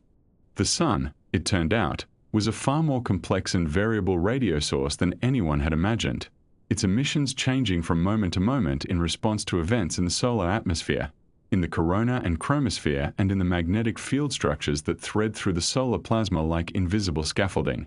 Through the 1950s, as observations accumulated from radio telescopes around the world, solar physicists developed a classification system for the various types of radio bursts that the sun produces, categorizing them according to their spectral characteristics and their relationship to other forms of solar activity. Type 1 bursts are brief, narrowband emissions that occur in great numbers during periods of sunspot activity, like a constant chattering against a background of quieter emission. Type 2 bursts are slower, more dramatic events that drift downward in frequency over time, associated with shock waves traveling outward through the solar corona at speeds of hundreds of kilometers per second. Type 3 bursts are faster still, produced by streams of electrons racing outward from the sun along magnetic field lines, their frequency dropping rapidly as the electrons move through regions of progressively lower plasma density. Type 4 bursts are broad continuum emissions that can last for hours, associated with the aftermath of major solar flares, and Type 5 bursts are brief continuum events that sometimes follow Type 3 activity, though their precise origin remains a subject of ongoing investigation. This classification system, developed through patient observation and careful correlation with optical and other data, provided a framework for understanding the sun's radio behavior and for relating that behavior to the underlying physics of the solar atmosphere. It was painstaking work, requiring continuous monitoring of the sun across a range of frequencies, and it led naturally to the establishment of solar patrol networks, coordinated programs of observation designed to track solar activity around the clock and around the world. These patrol networks had practical value beyond pure science, for the same solar activity that produced dramatic radio bursts also had profound effects on the Earth's ionosphere and magnetosphere, disrupting long-distance radio communications, interfering with navigation systems, and occasionally damaging electrical infrastructure on the ground. By monitoring the sun continuously and learning to interpret its radio emissions, scientists hope to provide advance warning of the ionospheric disturbances that followed major solar events, allowing radio operators and others to prepare for periods of degraded communications. This practical application of solar radio astronomy helped to secure funding and institutional support for the field, demonstrating that the study of cosmic radio sources could have benefits that extended beyond the purely intellectual satisfaction of understanding the universe. Meanwhile, other researchers were turning their attention to bodies even closer to home, to the Moon and the planets that share our solar system, wondering whether these familiar objects might also be detected through their radio emissions or through the reflection of radio waves transmitted from Earth. The idea of using radar to probe the Moon and planets had been discussed since the 1930s, but the technical challenges were formidable, requiring transmitters of enormous power and receivers of extraordinary sensitivity to detect the faint echoes returning from such distant targets. On the 10th of January, 1946, a team from the United States Army Signal Corps succeeded in bouncing radar signals off the Moon and detecting the returning echoes, a project known as Diana after the Roman goddess of the Moon. The experiment was conducted from a facility at Fort Monmouth in New Jersey, using modified military radar equipment operating at a frequency of about 112 MHz. The radar pulses traveled outward at the speed of light, struck the lunar surface some 384,000 kilometers away, and returned to Earth approximately 2.5 seconds later, weakened by the immense distance but still detectable above the noise. It was a modest signal, easily overlooked if one did not know precisely when and where to look, but it represented a triumph of engineering and a new era in the exploration of the solar system. At nearly the same time, working independently and with far more limited resources, a Hungarian physicist named Bay Zoltan achieved the same feat, detecting radar echoes from the Moon using equipment he had assembled in war-torn Budapest. Bay's experiment was remarkable not only for its scientific achievement but for the circumstances under which it was conducted, in a country still recovering from the devastation of the Second World War, with equipment that had been salvaged and improvised from whatever materials were available. Both achievements demonstrated that the Moon, and potentially the planets beyond, were within reach of radar investigation, opening new possibilities for measuring distances with unprecedented precision and for studying the surfaces and atmospheres of other worlds. In the decade that followed, radar astronomy advanced rapidly, with increasingly powerful transmitters and more sensitive receivers allowing the detection of echoes from Venus, Mars, and eventually Mercury and the Sun itself. The radar observations of Venus, conducted in the early 1960s, produced a result that overturned long-standing assumptions about that planet's rotation. For decades, astronomers had believed that Venus rotated synchronously with its orbit around the Sun, keeping one face perpetually toward the Sun and one face in eternal darkness, much as the Moon keeps one face toward the Earth. This assumption was based largely on the difficulty of observing Venus's surface through its thick, opaque atmosphere, which prevented any direct measurement of rotation through optical means. Radar observations changed this understanding completely. By transmitting radio waves toward Venus and analyzing the Doppler shift of the returning echoes, astronomers were able to measure the planet's rotation directly, and what they found was surprising. Venus rotates very slowly, far more slowly than Earth, completing one rotation approximately every 243 Earth days, and it rotates in a retrograde direction, opposite to the direction of its orbital motion and opposite to the rotation of most other planets in the solar system. The radar measurements revealed a world quite different from what had been imagined, a world where the day is longer than the year and where the sun rises in the west and sets in the east. It was a reminder of how much remained to be learned about even our nearest planetary neighbors, and of how radio techniques could reveal truths that were hidden from optical observation. Perhaps the most unexpected discovery of this period, however, came not from radar observations but from passive radio astronomy, from the detection of natural radio emissions from a planet that no one had thought to be a radio source at all. In 1955, two astronomers at the Carnegie Institution in Washington, Bernard Burke and Kenneth Franklin, were engaged in a systematic survey of the radio sky using a large antenna array designed to catalog discrete radio sources. Night after night, they recorded the positions and intensities of the radio sources that passed through their field of view, building up a picture of the radio sky with painstaking care. Among the many sources they detected was one that puzzled them, a source of intermittent radio noise that did not correspond to any known astronomical object and that seemed to wander across the sky in an irregular pattern. At first, Burke and Franklin suspected terrestrial interference, perhaps from some electrical equipment or vehicle passing near the observatory, for the emissions came and went unpredictably and did not behave like the steady cosmic sources they were accustomed to observing. They searched for the source of the interference, checking their equipment, monitoring for local radio transmissions, doing all the things that careful experimenters do when confronted with unexplained noise in their data. The solution to the mystery came when they noticed that the position of the troublesome source shifted from night to night in a way that matched the motion of a planet across the sky. The source of the interference was not terrestrial at all. It was Jupiter, the largest planet in our solar system, broadcasting powerful bursts of radio energy at frequencies around 20 MHz, in the decametric band that lies below the frequencies typically used for astronomical observation. Jupiter, it seemed, had a voice of its own, and it had been speaking all along, unheard until Burke and Franklin accidentally tuned in. The discovery was astonishing, for there was no obvious reason why Jupiter should be a radio source. The planet is cold, far colder than the Sun, and its atmosphere, though turbulent, did not seem capable of producing the intense radio emissions that were being detected. The explanation, when it eventually emerged, involved Jupiter's powerful magnetic field, the strongest of any planet in the solar system, and its interaction with charged particles trapped in that field and with the volcanic moon Io, which orbits deep within Jupiter's magnetosphere and continuously supplies fresh material to the radiation belts. The radio emissions, it turned out, are produced by electrons spiraling along Jupiter's magnetic field lines, accelerated to high energies by processes that are still not fully understood. The moon Io plays a critical role, its motion through the magnetosphere triggering bursts of radio energy that are strongest when Io occupies certain positions in its orbit. The Jovian radio emissions thus provide a window into the complex electromagnetic environment surrounding the giant planet, revealing processes that would be invisible to any other form of observation and hinting at the rich variety of phenomena that awaited discovery in the outer solar system.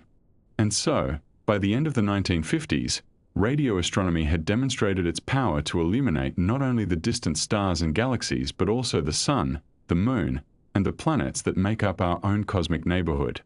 From the accidental wartime discovery of solar radio bursts to the systematic classification of solar emission types, from the first radar echoes from the Moon to the detection of Jupiter's magnetic voice, the field had shown that radio waves could reveal aspects of familiar objects that had been entirely hidden from view.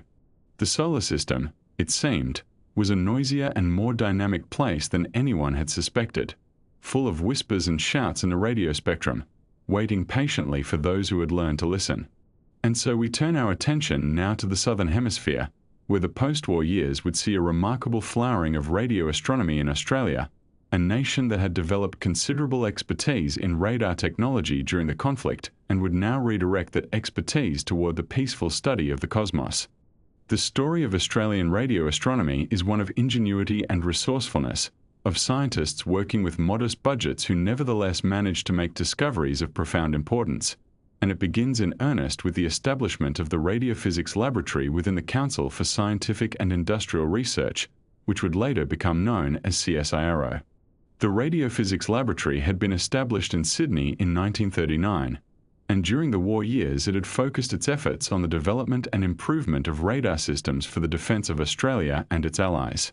By the war's end, the laboratory had accumulated not only a wealth of technical equipment, including numerous radar antennas and sensitive receivers, but also a remarkable concentration of talented physicists and engineers who had become intimately familiar with the behavior of radio waves. Among the leaders of this group was Joseph Lade Pawsey, a quietly brilliant physicist who had studied at the University of Melbourne and later at Cambridge, and who would guide the post-war transformation of the laboratory's mission with a gentle hand and a keen scientific vision. Pawsey recognized, as did others around the world, that the skills and equipment developed for radar could be turned toward astronomical purposes, and he set about organizing a research program that would investigate the radio emissions from the Sun, from our galaxy, and from whatever other sources might reveal themselves to these new instruments. He was a man of great patience and intellectual generosity, known for encouraging his younger colleagues to pursue their own ideas while providing the guidance and support necessary for their success. Under his leadership, the Radiophysics Laboratory would become one of the most productive centers of radio astronomy in the world. despite working with resources that were often quite limited compared to those available to American and British institutions. One of the most distinctive aspects of the Australian radio astronomy program was its use of coastal sites, particularly the dramatic clifftops at Dover Heights, which rise some 80 metres above the Tasman Sea on the eastern edge of Sydney. This location, which had housed radar installations during the war, offered an unusual advantage that the Australian researchers were quick to exploit. When a radio telescope antenna is placed to the edge of a cliff overlooking the sea, the radio waves arriving from a source near the horizon travel along two different paths to reach the antenna, one directly through the air and another after reflecting off the surface of the ocean below. These two paths differ slightly in length, and as a result the waves may arrive either in phase with one another, reinforcing each other to produce a stronger signal, or out of phase, partially cancelling each other and producing a weaker signal. As a celestial radio source rises above the horizon and climbs higher into the sky, the difference in path length between the direct and reflected waves changes continuously, causing the received signal to pass through a series of maxima and minima. By carefully analysing this pattern of interference fringes, it becomes possible to determine the position of the radio source with considerably greater precision than a single antenna could achieve on its own. This technique came to be known as the sea interferometer, and it was employed with great success at Dover Heights and other coastal sites around Sydney during the late 1940s. The method was elegant in its simplicity, using the natural mirror of the ocean surface to effectively double the size of the antenna system without any additional construction. Working at Dover Heights with this sea interferometer technique was a small team of researchers who would make some of the most important early discoveries in radio astronomy. John Gattenby Bolton was a young Englishman who had served in the Royal Navy during the war and had come to Australia to join the radiophysics laboratory in 1946. He was joined by Gordon Stanley, an Australian who had worked on radar during the war, and later by Bruce Slee, another Australian who would become one of the most prolific observers in the history of the field. Together, this team undertook a systematic search for discrete radio sources, individual points in the sky that emitted radio waves strongly enough to be detected against the general background of galactic emission. Their work required considerable patience and careful attention to detail, as the sea interferometer technique demanded precise timing of observations and meticulous analysis of the resulting data. The observations were often conducted in the early hours of the morning, when the sources of interest were rising above the eastern horizon and the interference from human activities was at its lowest. Night after night, the team would operate their equipment on the windswept clifftops, recording the signals from the sky and slowly building up a picture of the radio universe. In 1948, Bolton, Stanley, and Slee published a landmark paper announcing the identification of several discrete radio sources with known optical objects. They had determined that the radio source known as Taurus A, one of the strongest sources in the northern sky, coincided with the Crab Nebula, the remnant of a supernova that Chinese astronomers had recorded in the year 1054. The radio source Virgo A was found to be associated with the giant elliptical galaxy Messier 87 in the Virgo cluster, and Centaurus A was identified with a peculiar galaxy now known to be one of the closest active galaxies to our own. These identifications were of tremendous significance, for they demonstrated that radio astronomy could reveal new information about objects that optical astronomers had studied for decades, and they hinted at the violent processes occurring in supernova remnants and the nuclei of certain galaxies. Among the researchers contributing to the solar radio astronomy program at the Radiophysics Laboratory was Ruby Painscott, one of the first women in the world to work as a professional radio astronomer. She had joined the laboratory during the war, working on radar systems, and had demonstrated exceptional ability in both theoretical and experimental work. After the war, she turned her attention to the study of radio emissions from the sun, developing new techniques for observing solar bursts and investigating the mechanisms by which the sun produces these intense pulses of radio energy. Painscott made important contributions to the understanding of solar radio bursts, which are sudden increases in radio emission associated with solar flares and other forms of solar activity. She helped to develop a classification scheme for these bursts and investigated their relationship to disturbances in the solar corona. Her work required both technical skill in operating and maintaining the radio equipment and theoretical insight in interpreting the observations. She was a valued member of the research team, respected by her colleagues for her intelligence and her dedication to her work. However, Payne-Scott faced obstacles that her male colleagues did not. In 1944, she had married William Holman Hall, but she had kept her marriage secret from her employers because the public service regulations of the time required women to resign upon marriage. For several years, she continued her work while concealing her married status, but when her pregnancy made it impossible to hide her situation any longer, she was forced to resign from her position in 1951. This discriminatory policy, which reflected the attitudes of the time rather than any rational assessment of a woman's ability to contribute to scientific research, deprived Australian radio astronomy of one of its most talented practitioners at the height of her career. Payne-Scott would later return to scientific work as a schoolteacher, but she never again had the opportunity to contribute to research at the level she had achieved at the radiophysics laboratory. As the 1950s progressed, the Australian radio astronomers continued to refine their techniques and to develop new instruments capable of making more precise observations. One of the most significant innovations of this period was the Mills Cross, designed by Bernard Yanton Mills and constructed at Flows Field Station near Sydney. Mills had recognized that the angular resolution of a radio telescope, its ability to distinguish fine details in the distribution of radio emission across the sky, depends on the size of the antenna in the direction perpendicular to the incoming waves. A larger antenna provides better resolution,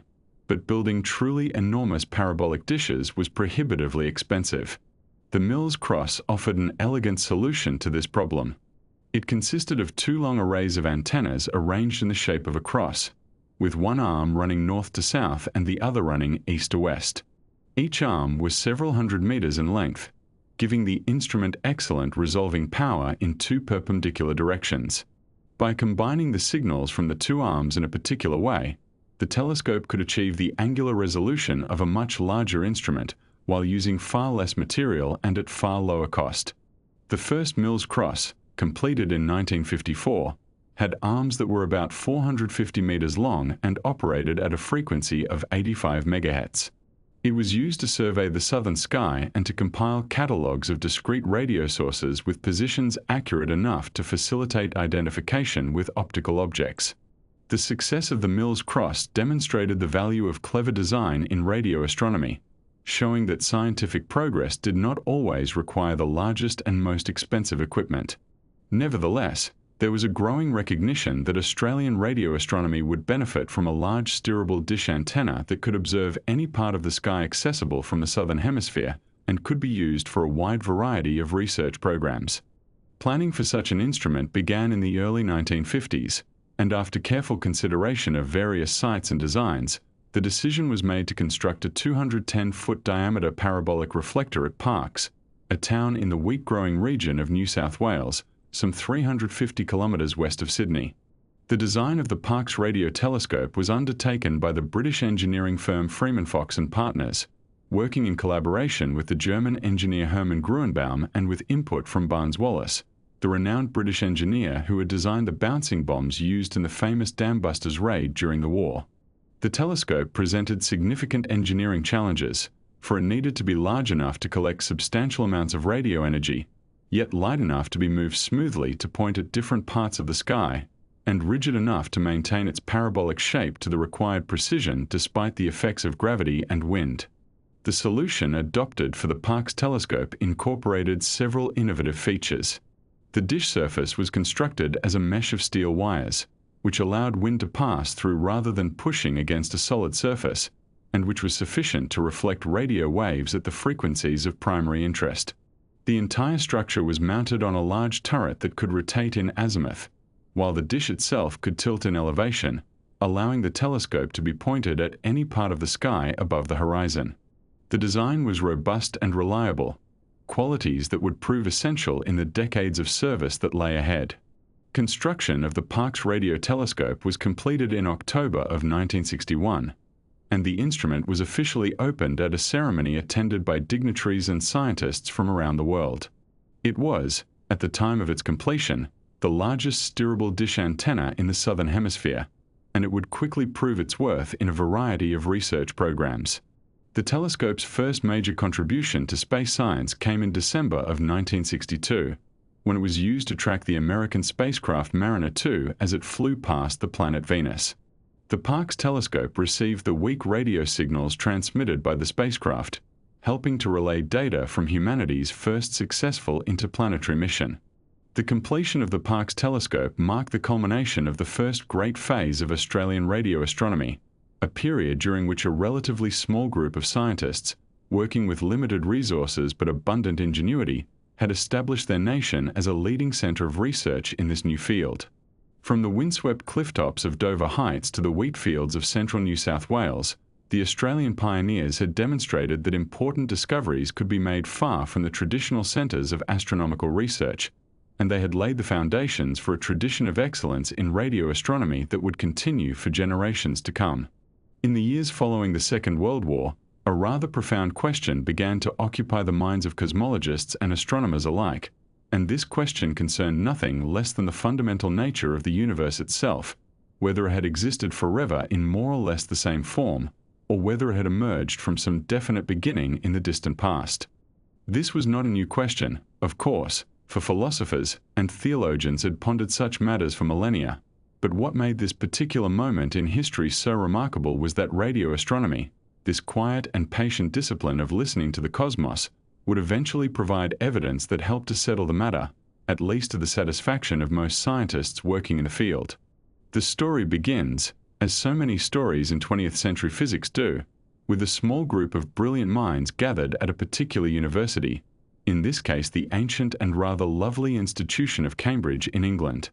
In the year 1948, three cosmologists named Fred Hoyle, Hermann Bondi, and Thomas Gold put forward a theory that came to be known as the steady-state model of the universe.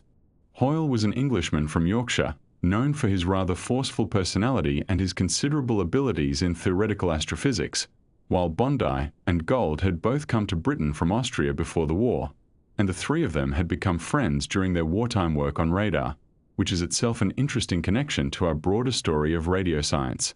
Their proposal was elegant in its simplicity and rather appealing in its philosophical implications, for it suggested that the universe had no beginning and would have no end, but rather had existed forever and would continue to exist forever, looking much the same at any point in cosmic history.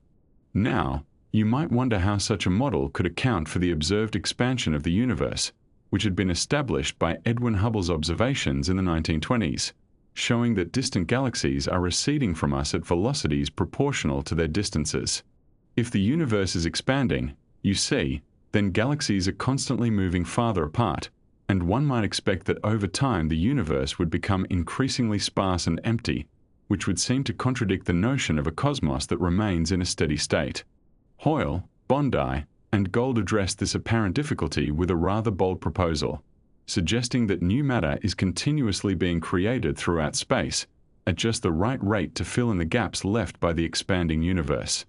The amount of new matter required was really quite small, far too little to be detected by any experiment, perhaps one hydrogen atom appearing in a volume the size of a large room over the course of a year, but over cosmic timescales and cosmic volumes, this continuous creation would maintain the average density of the universe at a constant value, allowing new galaxies to form and take the place of those that had receded beyond our view.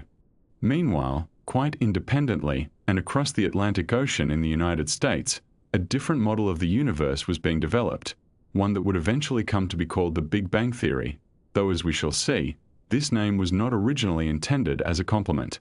The physicist George Gamow, who had been born in Russia and had made his way to America, proposed that the universe had begun in an extremely hot and dense state, and had been expanding and cooling ever since. Working with his students Ralph Alpha and Robert Herman, Gamow developed the idea that in the first few minutes after this initial moment, the temperature and density would have been sufficient for nuclear reactions to occur, creating the light elements such as hydrogen, deuterium, and helium in roughly the proportions that we observe in the universe today. This was a remarkable prediction, for it connected the grand question of cosmic origins to the detailed physics of nuclear reactions. which were by then quite well understood from the work that had led to both nuclear reactors and nuclear weapons. In 1948, the same year that Hoyle and his colleagues proposed the steady-state model, Alpha and Herman made another prediction that would prove to be of tremendous importance. They calculated that if the universe had indeed begun in a hot, dense state, then the radiation that filled the early cosmos would not simply disappear as the universe expanded, but would persist to the present day, stretched to longer wavelengths by the expansion of space itself. They estimated that this leftover radiation, this echo of the cosmic beginning, should now have a temperature of only a few degrees above absolute zero, and would therefore appear as a faint glow of microwave radiation coming from all directions in the sky. This prediction of what we now call the cosmic microwave background radiation was made in a paper by Alpha and Herman, though it is sometimes also attributed to a somewhat whimsical paper by Alpha, Beta, and Gamov, where Hans Beta was included largely so that the author list would read like the first three letters of the Greek alphabet, Alpha, Beta, and Gamma, which gives you some sense of Gamov's playful nature. It was Fred Hoyle himself, interestingly enough, who gave the competing theory its popular name, during a radio broadcast for the British Broadcasting Corporation in 1949. In explaining the difference between his own steady-state model and the Gamma theory, Hoyle referred dismissively to the idea of the universe beginning in what he called a Big Bang, apparently intending this as a somewhat derisive term, suggesting that the notion of everything beginning in a single explosive moment was rather crude or simplistic. The name stuck, however, and came to be used without any pejorative connotation, so that today we speak quite naturally of the Big Bang theory without any sense of mockery, which must have been somewhat vexing to Hoyle in later years. Now we come to the role of radio astronomy in helping to distinguish between these two competing visions of the cosmos, and here the story takes us back to Cambridge, where both Hoyle the theorist and Martin Ryle the radio astronomer were working, though not always in harmony. Ryle, as we have discussed elsewhere, was one of the pioneers of radio interferometry and had developed techniques for cataloguing the radio sources scattered across the sky. His group at Cambridge produced a series of catalogues, of which the third, known simply as 3C, became particularly important. What Ryle and his colleagues realized was that by counting the number of radio sources at different apparent brightnesses, they could potentially test the predictions of the steady-state and Big Bang models. The reasoning went something like this. If you are looking out into space, you are also looking back in time, because the light and radio waves from distant objects take time to reach us. In the steady-state model, the universe should look much the same at all times, so the number of radio sources per unit volume should be roughly constant whether you are looking at nearby regions, representing the recent past, or distant regions, representing the more remote past. In a Big Bang universe, by contrast, conditions in the early universe would have been quite different from today, and one might expect the population of radio sources to have evolved over cosmic time. Ryle's surveys seem to show that there were significantly more faint radio sources, presumably the more distant ones, than the steady-state model predicted, suggesting that the universe had indeed changed over time, with more radio-emitting objects in the past than in the present.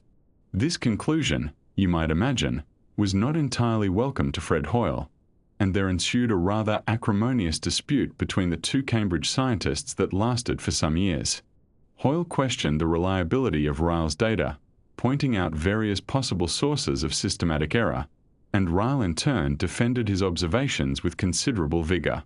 The two men were both strong personalities, each confident in his own abilities and not particularly inclined to defer to the other, and their disagreements became something of a spectacle in British scientific circles. One must be careful, of course, not to overstate the personal animosity, for scientists often disagree quite vigorously about matters of interpretation without any real ill will, but the Ryle-Hoyle debates did have a certain sharpness to them that went beyond the merely technical. As the 1960s progressed, further evidence began to accumulate that made the steady-state model increasingly difficult to sustain.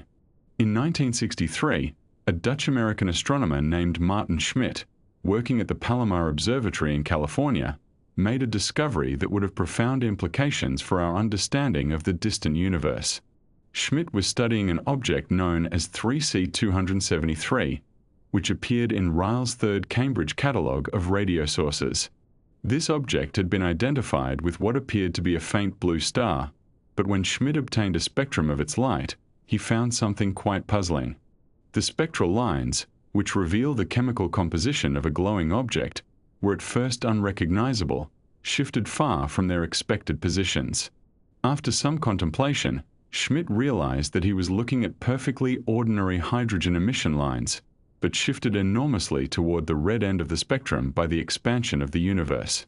If this redshift was cosmological in origin, meaning that it was caused by the object receding from us as part of the general expansion of the universe, then 3C273 must be incredibly distant, billions of light-years away.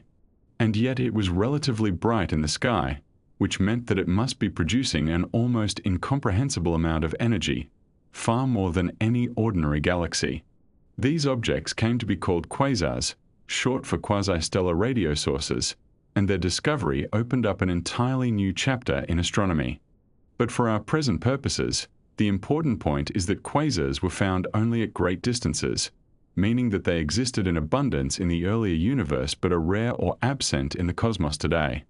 This was precisely the sort of evolution over cosmic time that the steady-state model had difficulty accommodating. For if the universe is supposed to look the same at all epochs, why should these tremendously luminous objects have been common in the past but not in the present? The decisive evidence, however, came in 1965 from a most unexpected quarter. At the Bell Telephone Laboratories facility in Homedale, New Jersey, two radio astronomers named Arno Penzias and Robert Wilson were working with a large horn antenna that had been built for communication with early satellites. This was, as it happens, the same general location where Karl Jansky had made his pioneering observations more than 3 decades earlier, and there is something rather satisfying about this continuity, this connection between the birth of radio astronomy and one of its most important discoveries. Penzias and Wilson were attempting to make very precise measurements of the radio emission from our own galaxy, and to do this they needed to eliminate all possible sources of unwanted noise in their system. To their considerable frustration, they found that no matter what they did, there remained a faint but persistent hiss of radio static, coming equally from all directions in the sky, that they could not explain. They checked their equipment meticulously. They even removed a nest of pigeons that had taken up residence in the antenna and cleaned away the droppings, which they politely referred to as a white dielectric material, but the noise remained. Eventually, through a somewhat circuitous path of communication among scientists, Penzias and Wilson learned of theoretical work being done at nearby Princeton University by Robert Dicke and his colleagues, who were themselves preparing to search for exactly the kind of cosmic background radiation that Alpha and Herman had predicted years before. When the two groups compared notes, it became clear that Penzias and Wilson had accidentally stumbled upon the cosmic microwave background, the ancient light from the hot early universe, now cooled and stretched by cosmic expansion to a temperature of about 3 degrees above absolute zero. This discovery was, for most scientists, the definitive evidence in favor of the Big Bang model. The cosmic microwave background was precisely what Gamow and his students had predicted, and it was very difficult to explain in the context of the steady-state theory. The universe, it seemed, really did have a beginning, a hot dense state from which it had been expanding and cooling for billions of years, and the faint whisper of radio waves that Penzias and Wilson detected was nothing less than the afterglow of that primordial fireball. Fred Hoyle, to his credit, continued to search for alternative explanations and never fully abandoned his preference for a universe without a beginning, but he was increasingly in the minority, and the Big Bang model became the standard framework for cosmology that it remains to this day. The great cosmic debate had been settled, not by philosophical argument or mathematical elegance alone, but by the patient observations of radio astronomers, listening quietly to the universe and letting it tell its own ancient story.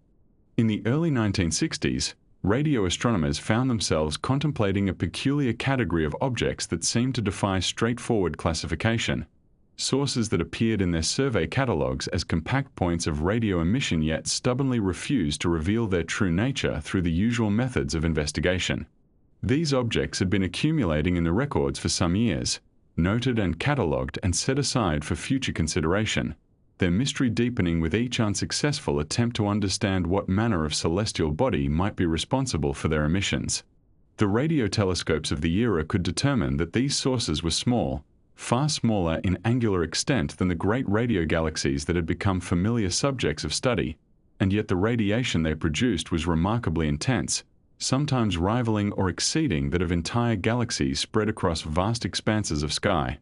Observers began referring to them informally as radio stars, a designation that captured their point-like appearance while acknowledging that their true identity remained uncertain. And this name persisted in the literature and in conversation among astronomers who found themselves increasingly curious about these enigmatic pinpoints of radio energy scattered across the celestial sphere. The difficulty with these radio stars, as astronomers of the period well understood, lay in the fundamental challenge of connecting radio observations with optical ones, for the radio telescopes of that era, despite their considerable achievements, could not pinpoint positions on the sky with the precision that optical astronomers had long taken for granted. A radio position might be accurate to within several arc-minutes or perhaps, with careful work, to within an arc-minute or so, but this still encompassed a patch of sky containing numerous faint stars and perhaps several distant galaxies, any of which might conceivably be the optical counterpart of the radio source in question. The identification process therefore proceeded slowly and uncertainly, with radio astronomers proposing candidates and optical astronomers examining them through their own instruments, often finding nothing particularly remarkable about the suggested objects, nothing that would explain why they should be producing such copious radio emissions. Some radio stars were eventually matched with distant galaxies showing disturbed structures or unusual spectral features, but others coincided only with what appeared to be ordinary stars of modest brightness, objects that by all conventional understanding should not be capable of generating the radio power attributed to them.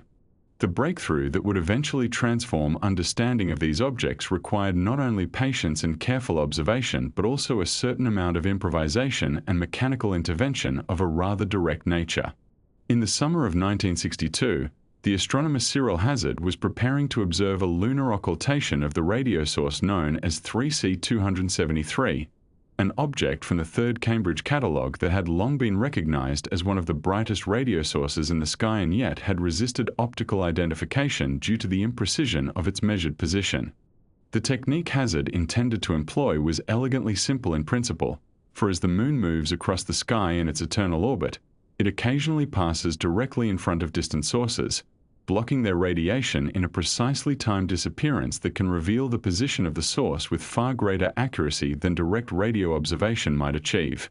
By recording the exact moment when the radio emission from 3C273 was cut off by the lunar limb, and by knowing the position of the Moon at that instant with the precision that centuries of astronomical observation had made possible, one could determine where the radio source must be located to within a few arc-seconds, an improvement of perhaps 100-fold over conventional radio positioning.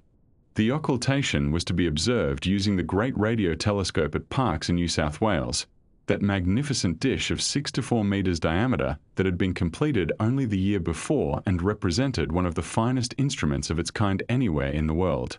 Hazard had calculated the geometry of the event with considerable care, determining when and where in the sky the Moon would pass before the radio source as seen from the Park site, and he discovered to his concern that the occultation would occur at an extremely low elevation, requiring the telescope to point very close to the horizon, closer in fact than the instrument had been designed to operate.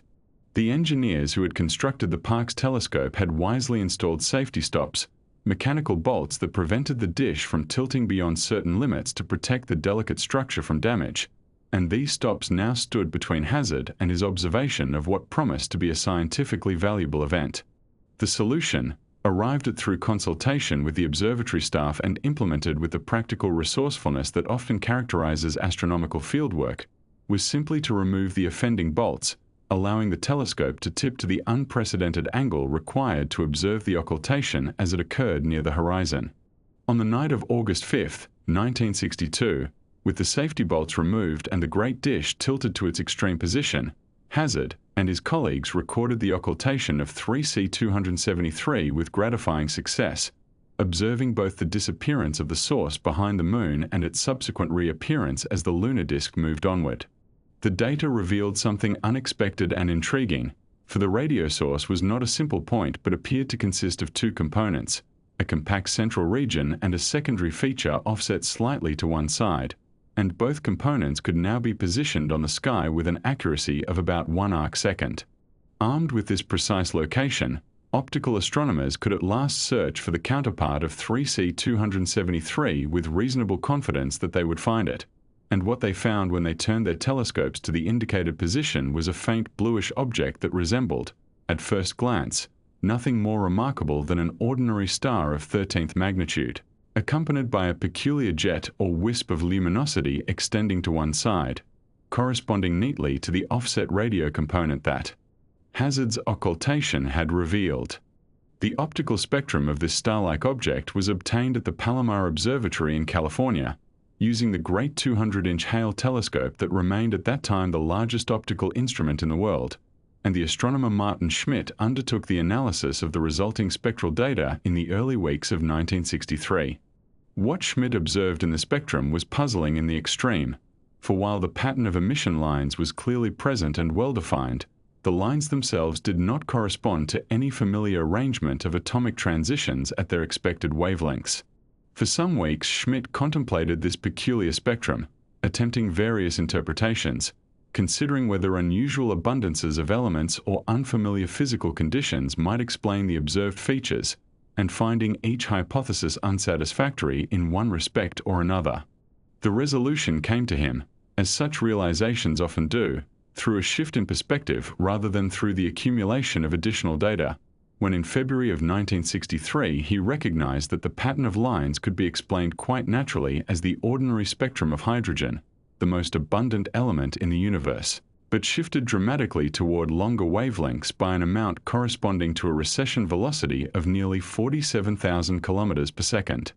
If this interpretation were correct, and the redshift of 3C273 was indeed cosmological in origin, resulting from the expansion of the universe in accordance with the relationship that Hubble had established decades before, then the object must lie at an almost inconceivable distance from Earth, some 2 billion light-years away according to the best estimates of the expansion rate then available.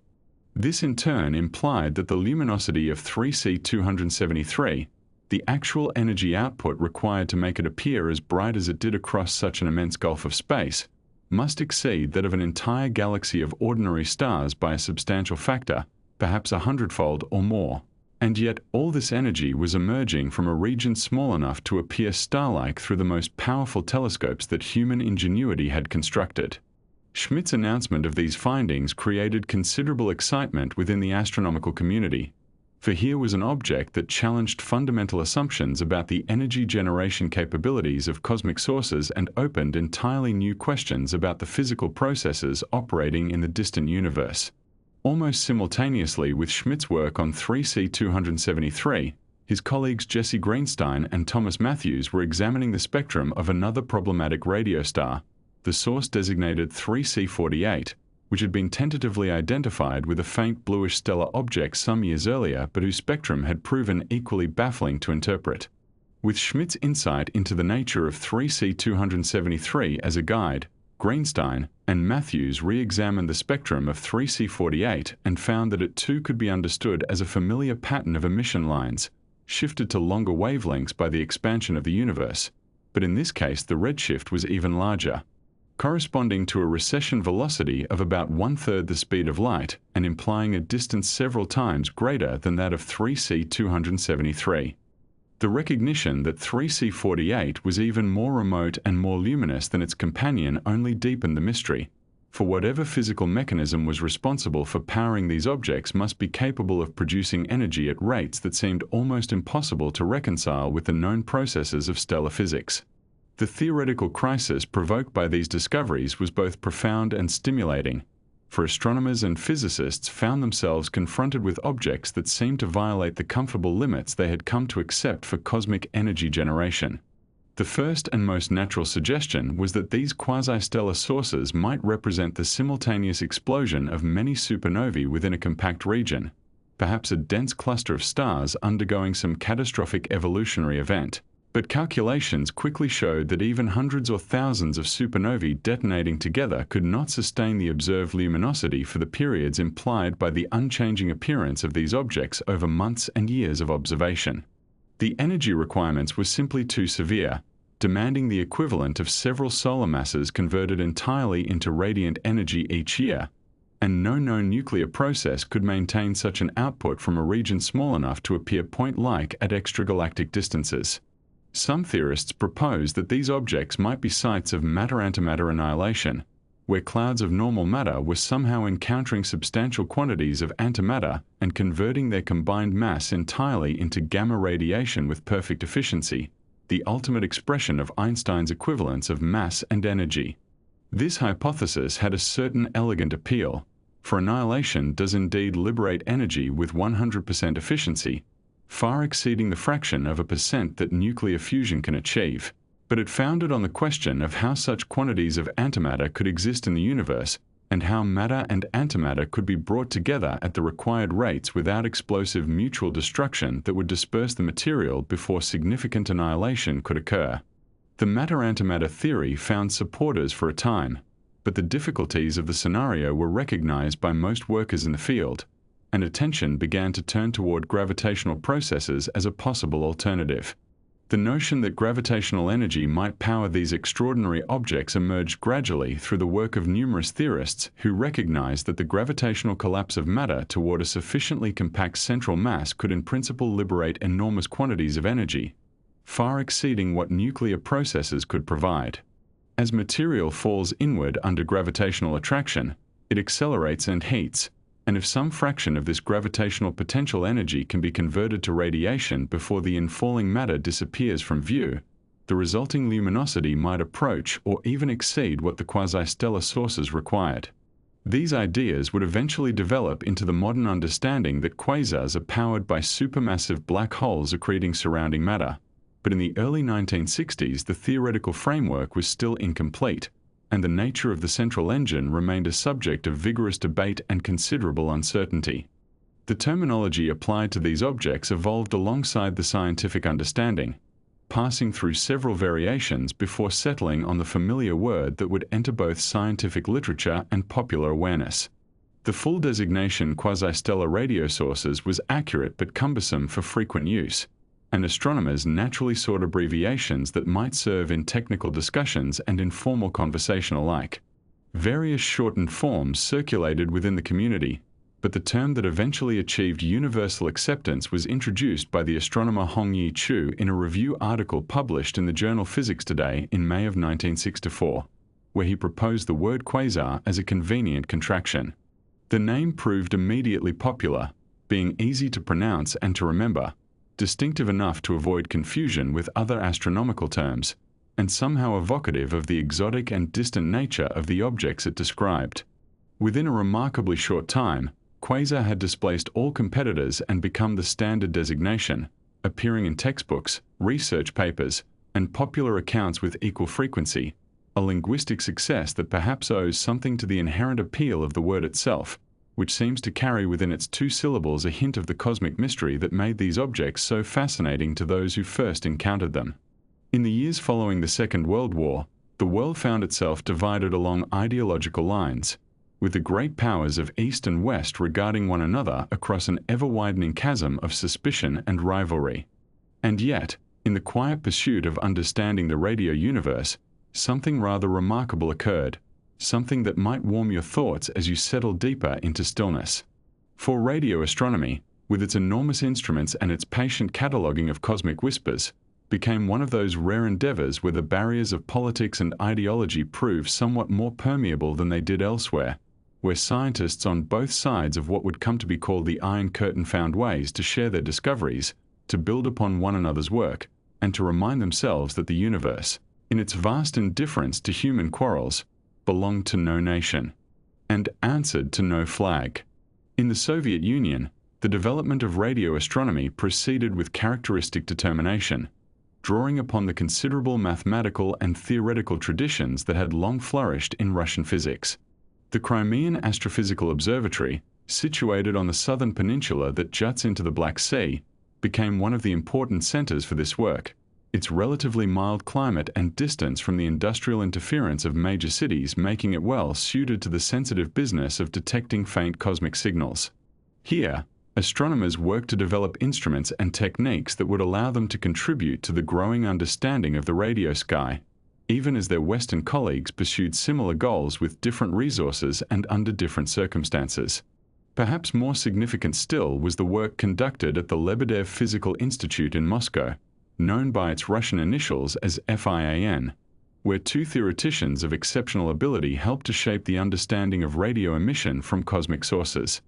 Vitaly Ginzburg, who would later receive recognition for his contributions to superconductivity and other areas of physics, brought his formidable mathematical skills to bear on questions of how charged particles moving at tremendous speeds might produce the radio waves that astronomers were detecting from various celestial objects. His work on the theoretical underpinnings of cosmic radio emission helped to provide the framework within which observations could be interpreted and understood, connecting the data gathered by radio telescopes to the fundamental physics of electromagnetic radiation. Working alongside Ginzburg, and eventually becoming one of the most influential figures in Soviet astrophysics, was Iosif Shklovsky, a scientist of remarkable breadth and imagination who combined theoretical insight with a deep appreciation for observational data. Shklovsky possessed that rare ability to see connections between seemingly disparate phenomena, to recognize patterns that others had overlooked, and to propose explanations that, while sometimes bold, were grounded in solid physical reasoning. His presence at FIAN helped to establish Soviet radio astronomy as a serious intellectual enterprise, capable of making contributions that would be recognized and valued by the international scientific community. In 1953, Shklovsky published a piece of work that would prove particularly influential, concerning the nature of the radio emission from the Crab Nebula. You may recall that this nebula, the expanding remnant of the supernova observed by Chinese astronomers in 1054, had been identified as a radio source in the late 1940s. The question that puzzled astronomers was precisely how this cloud of gas and debris managed to produce such strong radio waves, and Shklovsky proposed an elegant answer involving what is called synchrotron radiation. When electrons travel at speeds approaching that of light and encounter magnetic fields, they spiral around the field lines and, in doing so, emit radiation across a broad range of frequencies. This process, which had been studied in the context of particle accelerators called synchrotrons, could explain not only the radio emission from the Crab Nebula but also its optical light and the peculiar polarization that observations had revealed. Shklovsky's synchrotron hypothesis provided a unifying explanation for multiple aspects of the nebula's behavior, and it was soon recognized by Western astronomers as a significant contribution to the understanding of cosmic radio sources, demonstrating that theoretical work of the highest quality was being conducted behind the Iron Curtain. Despite the tensions of the Cold War, scientists on both sides recognized the value of communication and collaboration, and international organizations provided forums where such exchanges could occur. The International Scientific Radio Union, known by its French initials as URSI, had been founded in 1919 and continued to serve as a meeting ground for researchers interested in radio science in all its forms. In 1958, URSI held a significant symposium in Paris, bringing together radio astronomers from the Soviet Union and the Western nations in a setting where scientific ideas could be shared and discussed. At such gatherings, the common language of mathematics and physics transcended political divisions, and researchers who might have regarded one another with suspicion in other contexts found themselves engaged in productive conversations about antenna design, spectral analysis, and the interpretation of observations. These meetings helped to establish personal relationships that would prove valuable in the years ahead, creating informal networks through which information could flow even when official channels were constrained by political considerations. Across the Atlantic, the United States was developing its own institutional infrastructure for radio astronomy, recognizing that this new field required instruments of a scale and complexity that exceeded what individual universities could reasonably provide. In 1956, the National Radio Astronomy Observatory was established, with the intention of creating a national facility where American astronomers could have access to large radio telescopes without the burden of constructing and maintaining such instruments themselves. The site chosen for this observatory was Green Bank, a small community in the mountains of West Virginia, selected in part because the surrounding terrain provided natural shielding from radio interference and in part because the sparse population meant relatively few sources of man-made signals to contaminate the observations. The quiet valley where Green Bank sits became, in effect, a sanctuary for radio astronomy, a place where the faint whispers of the cosmos might be heard without the constant chatter of human technology drowning them out. The first major instrument at Green Bank was the 300-foot transit telescope, completed in 1962, which represented an innovative approach to the challenge of building very large radio dishes. Rather than mounting this enormous reflector so that it could be pointed in any direction, which would have required a massive and expensive steering mechanism, the designers chose to fix the telescope so that it could move only along the north-south meridian. As the Earth rotated, different parts of the sky would pass through the beam of the telescope, allowing astronomers to survey large areas with a single instrument. This transit design was considerably simpler and cheaper than a fully steerable dish of comparable size, and for certain types of observations, particularly surveys intended to catalogue radio sources across broad swaths of sky, it proved highly effective.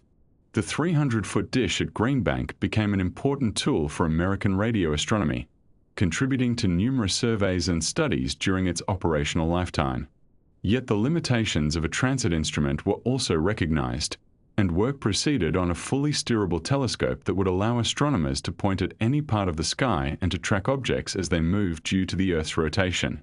This goal was realized in 1965 with the completion of the 140-foot telescope at Green Bank, an instrument that could be directed anywhere above the horizon and that combined large collecting area with the flexibility needed for detailed studies of individual sources.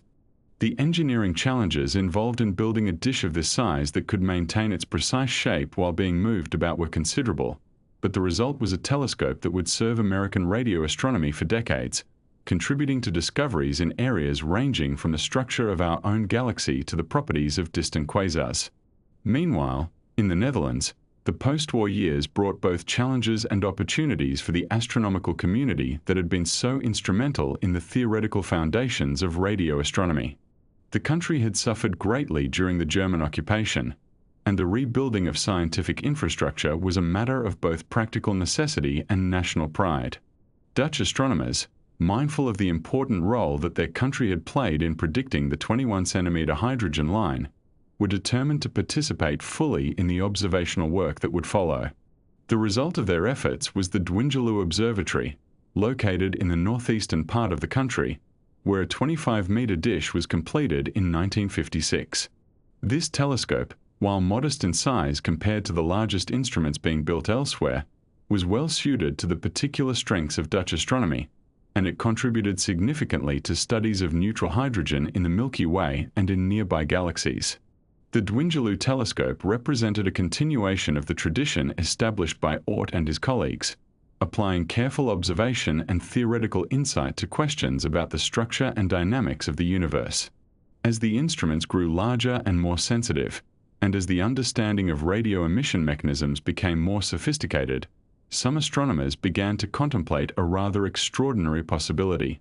If humanity could detect radio waves from distant galaxies, might there not be other technological civilizations somewhere in the cosmos, civilizations that were likewise producing radio emissions, whether intentionally or as a byproduct of their activities? In 1959, the physicist Giuseppe Cacconi and the astronomer Philip Morrison published a paper arguing that radio waves, and specifically the 21-centimeter hydrogen line, represented a logical channel for interstellar communication, a natural frequency that any scientifically advanced civilization would know and might choose to use.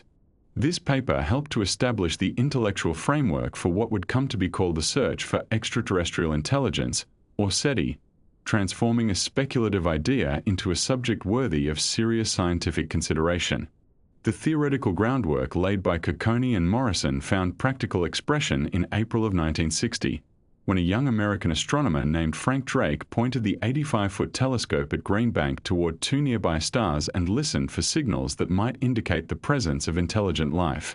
The project, which Drake called Ozma after the princess in the ounce books of his childhood, represented the first systematic scientific search for extraterrestrial signals. The two stars chosen for observation were Tau Ceti and Epsilon Eridani, both relatively close to our Sun and both similar enough to our star that they might plausibly harbor planets capable of supporting life. For several months, Drake and his colleagues monitored these stars, analyzing the radio signals they received for any patterns that might suggest an artificial origin. Project Ozma detected no signals from alien civilizations, a result that was perhaps not surprising given the enormous uncertainties involved and the limited duration of the search. Yet the project was significant not for what it found, but for what it represented, a demonstration that the search for extraterrestrial intelligence could be conducted as a legitimate scientific endeavor, using the tools and methods of radio astronomy. Drake's work helped to establish protocols and procedures for SETI research, and it inspired subsequent generations of scientists to continue the search with ever more sensitive instruments and more sophisticated analysis techniques. The question of whether we are alone in the universe remains unanswered, but the attempt to address it through careful observation and rigorous analysis began in that quiet valley in West Virginia, where an astronomer pointed a radio telescope at two nearby stars and listened for voices that might be speaking across the vast distances of space. And so the Cold War skies, for all their political tensions and military anxieties, became a theater for a different kind of endeavor, one in which scientists from rival nations found common ground in their curiosity about the cosmos. The radio waves that reached their antennas carried no political allegiance, bore no ideological message, and the truths that astronomers sought to uncover belonged to no particular nation or system of government. In their patient work of building telescopes, gathering data, and developing theories, the radio astronomers of this era demonstrated that the pursuit of understanding could transcend the divisions that separated humanity, offering perhaps a modest but genuine reminder that we share a single sky, a single universe, and a common heritage of wonder at its mysteries. And with that gentle thought, you might allow your breathing to slow, your thoughts to quiet, and your mind to drift toward rest, knowing that the radio waves continue their journey through the cosmos, patient and unhurried, waiting to share their secrets with whoever cares to listen. And so we come now to consider how this new way of listening to the sky, this patient attention to radio waves arriving from the depths of space, began to reshape the very manner in which astronomers understood the universe around them, transforming not merely their instruments and techniques but their fundamental conception of what the cosmos actually was, what processes unfolded within it, and what it meant to observe the heavens in the modern age. For centuries, the universe revealed by optical telescopes had presented itself as a realm of stately calm and unhurried grandeur, a place where stars drifted serenely through their ancient patterns, where galaxies turned in their slow spirals across timescales so vast that human observation could detect no change whatsoever, where the dominant impression was one of cosmic tranquility, of a universe that changed, if it changed at all, only across millions and billions of years. The optical sky, beautiful as it was, suggested a cosmos in which violent events were rare exceptions, in which most objects simply persisted in their brightness, following their orbits, maintaining their positions in the familiar constellations that humans had named and studied since antiquity. This was a comforting vision in its way, a universe that seemed stable and predictable, governed by gravitational laws that Newton had described centuries before and that Einstein had refined, a universe where surprises were infrequent and where the heavens seemed to validate human hopes for cosmic order and permanence. But the radio universe told an entirely different story, and as the decades of the 1950s and 1960s unfolded, as more sensitive receivers and larger antennas and more sophisticated techniques revealed ever more of what was happening at radio wavelengths, astronomers found themselves confronting a cosmos that was startlingly violent, shockingly energetic, filled with processes that released amounts of energy almost beyond comprehension. The radio sources that surveys like the Third Cambridge Catalogue had mapped were not, for the most part, gentle objects emitting modest amounts of energy in a manner analogous to starlight. They were instead the signatures of cosmic catastrophes, of matter falling into gravitational fields so intense that it was heated to temperatures far exceeding the cores of ordinary stars, of electrons spiraling through magnetic fields at velocities approaching the speed of light, of explosions and jets and collisions on scales that dwarfed anything within our own solar system. The quasars that puzzled observers throughout the 1960s were pouring out energy equivalent to hundreds of ordinary galaxies from regions smaller than the solar system, And this energy was not the gentle thermal radiation of heated gas but the harsh synchrotron radiation of particles accelerated to relativistic speeds by processes that remained mysterious for many years. Radio astronomy had revealed that the universe was not the calm and stately place that optical observation alone had suggested, but was instead a realm where violence was commonplace, where enormous energies were released in processes that had no analogue in everyday terrestrial experience. This transformation of astronomical thinking, this shift from a serene universe to an energetic one, was perhaps the most profound conceptual contribution of the radio astronomy pioneers, more significant even than any individual discovery they made, for it prepared astronomers to accept that the cosmos was a place of ongoing change and activity, that the apparent stability of the optical sky was in some ways an illusion produced by the limitations of human perception, that beneath the calm surface of starlight there churned processes of tremendous power that had simply been invisible to earlier generations. And nowhere was this new understanding of cosmic violence more dramatically confirmed than in a discovery made in the late 1960s by a young graduate student working at Cambridge under the supervision of Anthony Hewish, a discovery that would prove to be one of the most remarkable and unexpected in the entire history of astronomy. Jocelyn Bell had arrived at Cambridge from Belfast, where she had studied physics at Queen's University, and she found herself assigned to the task of constructing and operating a new kind of radio telescope that Hewish had designed to study the scintillation of radio sources caused by the solar wind. The instrument was not a conventional dish, but rather an array of over 2,000 dipoles spread across a field of nearly 5 acres, connected by more than 120 miles of wire and cable, and much of the physical labor of building this array fell to Bell and other graduate students who spent months hammering posts into the ground and stringing wires between them in all weathers. Once the telescope became operational in July of 1967, Bell took on the responsibility of analyzing the chart recordings that the instrument produced, miles of paper covered with the wiggly traces of the pen recorders, each inch of paper representing about a second of time. Each day of observation producing roughly 100 feet of chart paper that had to be examined by eye for any interesting features. It was painstaking work, the kind of careful attention to detail that graduate students have always provided in large scientific projects, and in early August of 1967, Bell noticed something unusual, a brief burst of signal that appeared as a small patch of what she later described as scruff on the chart paper. The signal did not look like the scintillation pattern she was looking for, nor did it look like the various forms of interference that plagued radio observations, and something about it caught her attention. Over the following weeks, as the same patch of sky passed through the telescope's beam at different times, she noticed that the scruff appeared again and again, always at the same position in the sky, always with the same peculiar character that defied easy explanation.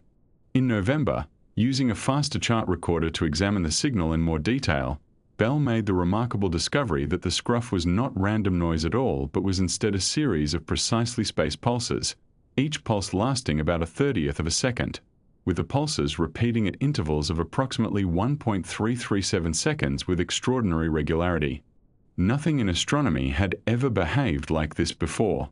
The precision of the timing was astonishing, more accurate than many terrestrial clocks, and the source seemed to be located far beyond the solar system, at the distance of the stars. Hewish and Bell considered various possible explanations, including the somewhat whimsical possibility that they had detected signals from an extraterrestrial civilization, and for a time the source was referred to informally as LGM-1, standing for Little Green Men, though neither Bell nor Hewish took this explanation particularly seriously. The problem with the extraterrestrial hypothesis was not merely its inherent implausibility, but rather the practical consideration that aliens intelligent enough to build a powerful radio beacon would presumably have better things to do than simply transmit a metronomic pulse with no informational content. And moreover, Bell soon discovered a second pulsing source in a different part of the sky, and then a third and a fourth, which made the extraterrestrial explanation seem even less likely. Unless one imagined multiple alien civilizations all independently deciding to broadcast meaningless pulses at similar radio frequencies. The paper announcing the discovery appeared in the journal Nature in February of 1968, with Hewish as the first author and Bell as the second, and the astronomical community immediately began debating what these objects might be. The explanation that gradually emerged, proposed independently by several theorists, was that the pulsars were rapidly rotating neutron stars, the collapsed remnants of massive stars that had ended their lives in supernova explosions, compressed to such extraordinary densities that a mass greater than the Sun was packed into a sphere only 10 or 20 kilometers across. Such neutron stars had been predicted theoretically in the 1930s but had never been observed, and the pulsar discovery provided the first direct evidence that they actually existed. The regular pulsations arose because the neutron stars were spinning rapidly, carrying beams of radio emission that swept across the sky like lighthouse beacons, appearing as pulses each time a beam happened to point toward Earth. Here was another manifestation of the violent universe that radio astronomy had revealed, for neutron stars were the remnants of stellar explosions, and they possessed magnetic fields trillions of times stronger than any magnet on Earth, and they rotated at speeds that would tear apart any ordinary object. The discovery of pulsars brought radio astronomy to a new level of prominence within the broader astronomical community, and when the Nobel Prize in Physics was awarded in 1974, it went to Martin Ryle and Anthony Hewish for their pioneering work in radio astrophysics, making this the first Nobel Prize ever given for astronomical observation as opposed to theoretical work or laboratory physics. Ryle was honored specifically for the development of aperture synthesis, the technique of using multiple smaller antennas spread across a landscape and combining their signals to achieve the resolving power of a single enormous instrument, a technique that had revolutionized radio astronomy and that would eventually be extended to optical wavelengths as well. The Nobel Award sparked some controversy at the time and in subsequent years, for many felt that Jocelyn Bell should have shared the prize for her role in actually discovering the pulsars, though Bell herself always spoke generously about the decision and noted that graduate students are rarely honored for work done under supervision. She went on to a distinguished career in astronomy, eventually becoming president of the Royal Astronomical Society and receiving numerous other honors including a damehood. And in her later years she established a fund to support students from underrepresented groups in physics, using the proceeds from a major prize she received in 2018.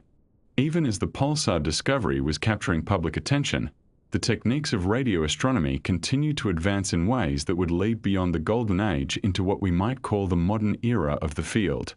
In 1967, the same year that Bell first noticed the puzzling scruff on her chart recordings, radio astronomers in Canada and the United States began experimenting with a technique that would eventually be called very long baseline interferometry, in which radio telescopes separated by thousands of kilometers could be linked together to achieve resolving power far exceeding anything previously possible. The key insight was that if the signals from widely separated telescopes could be recorded along with extremely precise timing information from atomic clocks, then the recordings could be brought together and correlated in a computer after the fact, achieving the same interference effects that connected antennas would produce but without the need for any physical link between the instruments during observation. This technique would eventually allow radio astronomers to create virtual telescopes spanning entire continents or even the whole Earth, achieving angular resolutions thousands of times better than the finest optical telescopes. Meanwhile, planning was underway for what would become one of the most powerful radio telescopes in the world, the Very Large Array in New Mexico, which would combine 27 large dish antennas in a Y-shaped configuration, each dish 25 meters in diameter, mounted on railway tracks so that they could be moved to different positions depending on the type of observation required. The VLA would not begin full operations until 1980, but the planning and design work of the late 1960s laid the groundwork for an instrument that would transform radio astronomy in the following decades. At the same time, astronomers were beginning to explore shorter and shorter radio wavelengths, moving into the millimeter and submillimeter bands where different kinds of cosmic phenomena became visible, including the cold molecular clouds where new stars were slowly forming. And this millimeter wave astronomy would grow into a major field in its own right with instruments like the Atacama Large Millimeter Array that now stands in the high Chilean desert. As the Golden Age drew toward its close and the field entered a new era characterized by these larger collaborations and more sophisticated instruments, the pioneers of earlier decades found themselves occupying various positions in the scientific community and in public life. Bernard Lovell, who had built Jodrell Bank from a small wartime radar experiment into one of the world's great observatories, received a knighthood in 1961 and continued to direct the facility for many years thereafter. In later life, he wrote extensively about the history of the field and about his own career, producing memoirs and histories that preserve the story of those early years when the very possibility of radio astronomy had seemed uncertain. He lived until 2012, reaching the age of 98, long enough to see the field he had helped create become a fully mature branch of astronomy with instruments around the world. Martin Ryle, brilliant and driven though he was, found the later years of his life increasingly difficult. Always somewhat combative and quick to dispute with colleagues, he became more withdrawn and reclusive as health problems accumulated, and he turned his attention increasingly to matters of public policy, particularly concerning nuclear weapons and the environment, causes about which he felt passionately but which sometimes put him at odds with fellow scientists and government officials. He died in 1984, only a decade after receiving his Nobel Prize, and those who had worked with him remembered both his extraordinary scientific achievements and the personal difficulties that had marked his later years. Jan Oort, the Dutch astronomer whose vision had guided much of European radio astronomy and whose own research had helped establish the spiral structure of our galaxy, continued working productively into old age, studying the dynamics of galaxies and the distribution of matter in the universe. He had always possessed a gift for identifying important scientific questions and for bringing together the resources and people needed to address them, and this gift served him well throughout a career that spanned most of the 20th century. When he died in 1992 at the age of 92, he was remembered as one of the giants of 20th century astronomy, a figure whose contributions extended far beyond radio astronomy to encompass the entire modern understanding of galactic structure and dynamics. And perhaps most remarkably of all, Grote Reber, the amateur who had built the first true radio telescope in his mother's backyard in Wheaton, Illinois, who had pursued radio astronomy in isolation and obscurity during the years when no one else in America cared about it, lived until 2002, reaching the age of 90, and thus witnessed the entire transformation of the field from his solitary experiments in the 1930s to the global enterprise of the early 21st century with its continent-spanning arrays and space-based instruments. After the war, he had moved to Tasmania, where the radio environment was quieter and where he continued his observations using techniques of his own devising, always somewhat apart from the mainstream of professional radio astronomy but always contributing in his own way. He received honors from astronomical societies around the world, including the prestigious Bruce Medal from the Astronomical Society of the Pacific, but he remained in many ways the same independent spirit who had built that strange parabolic dish in a suburban backyard more than 60 years before, the man who had proven that the universe spoke in wavelengths that human eyes could never see, that invisible light from invisible sources carried information about cosmic processes of which no previous generation had dreamed. In the quiet of a Tasmanian evening, in the stillness of old age, he could reflect that he had been present at the very beginning of something vast, and that the universe, once thought so silent, had been speaking all along to anyone patient enough to listen.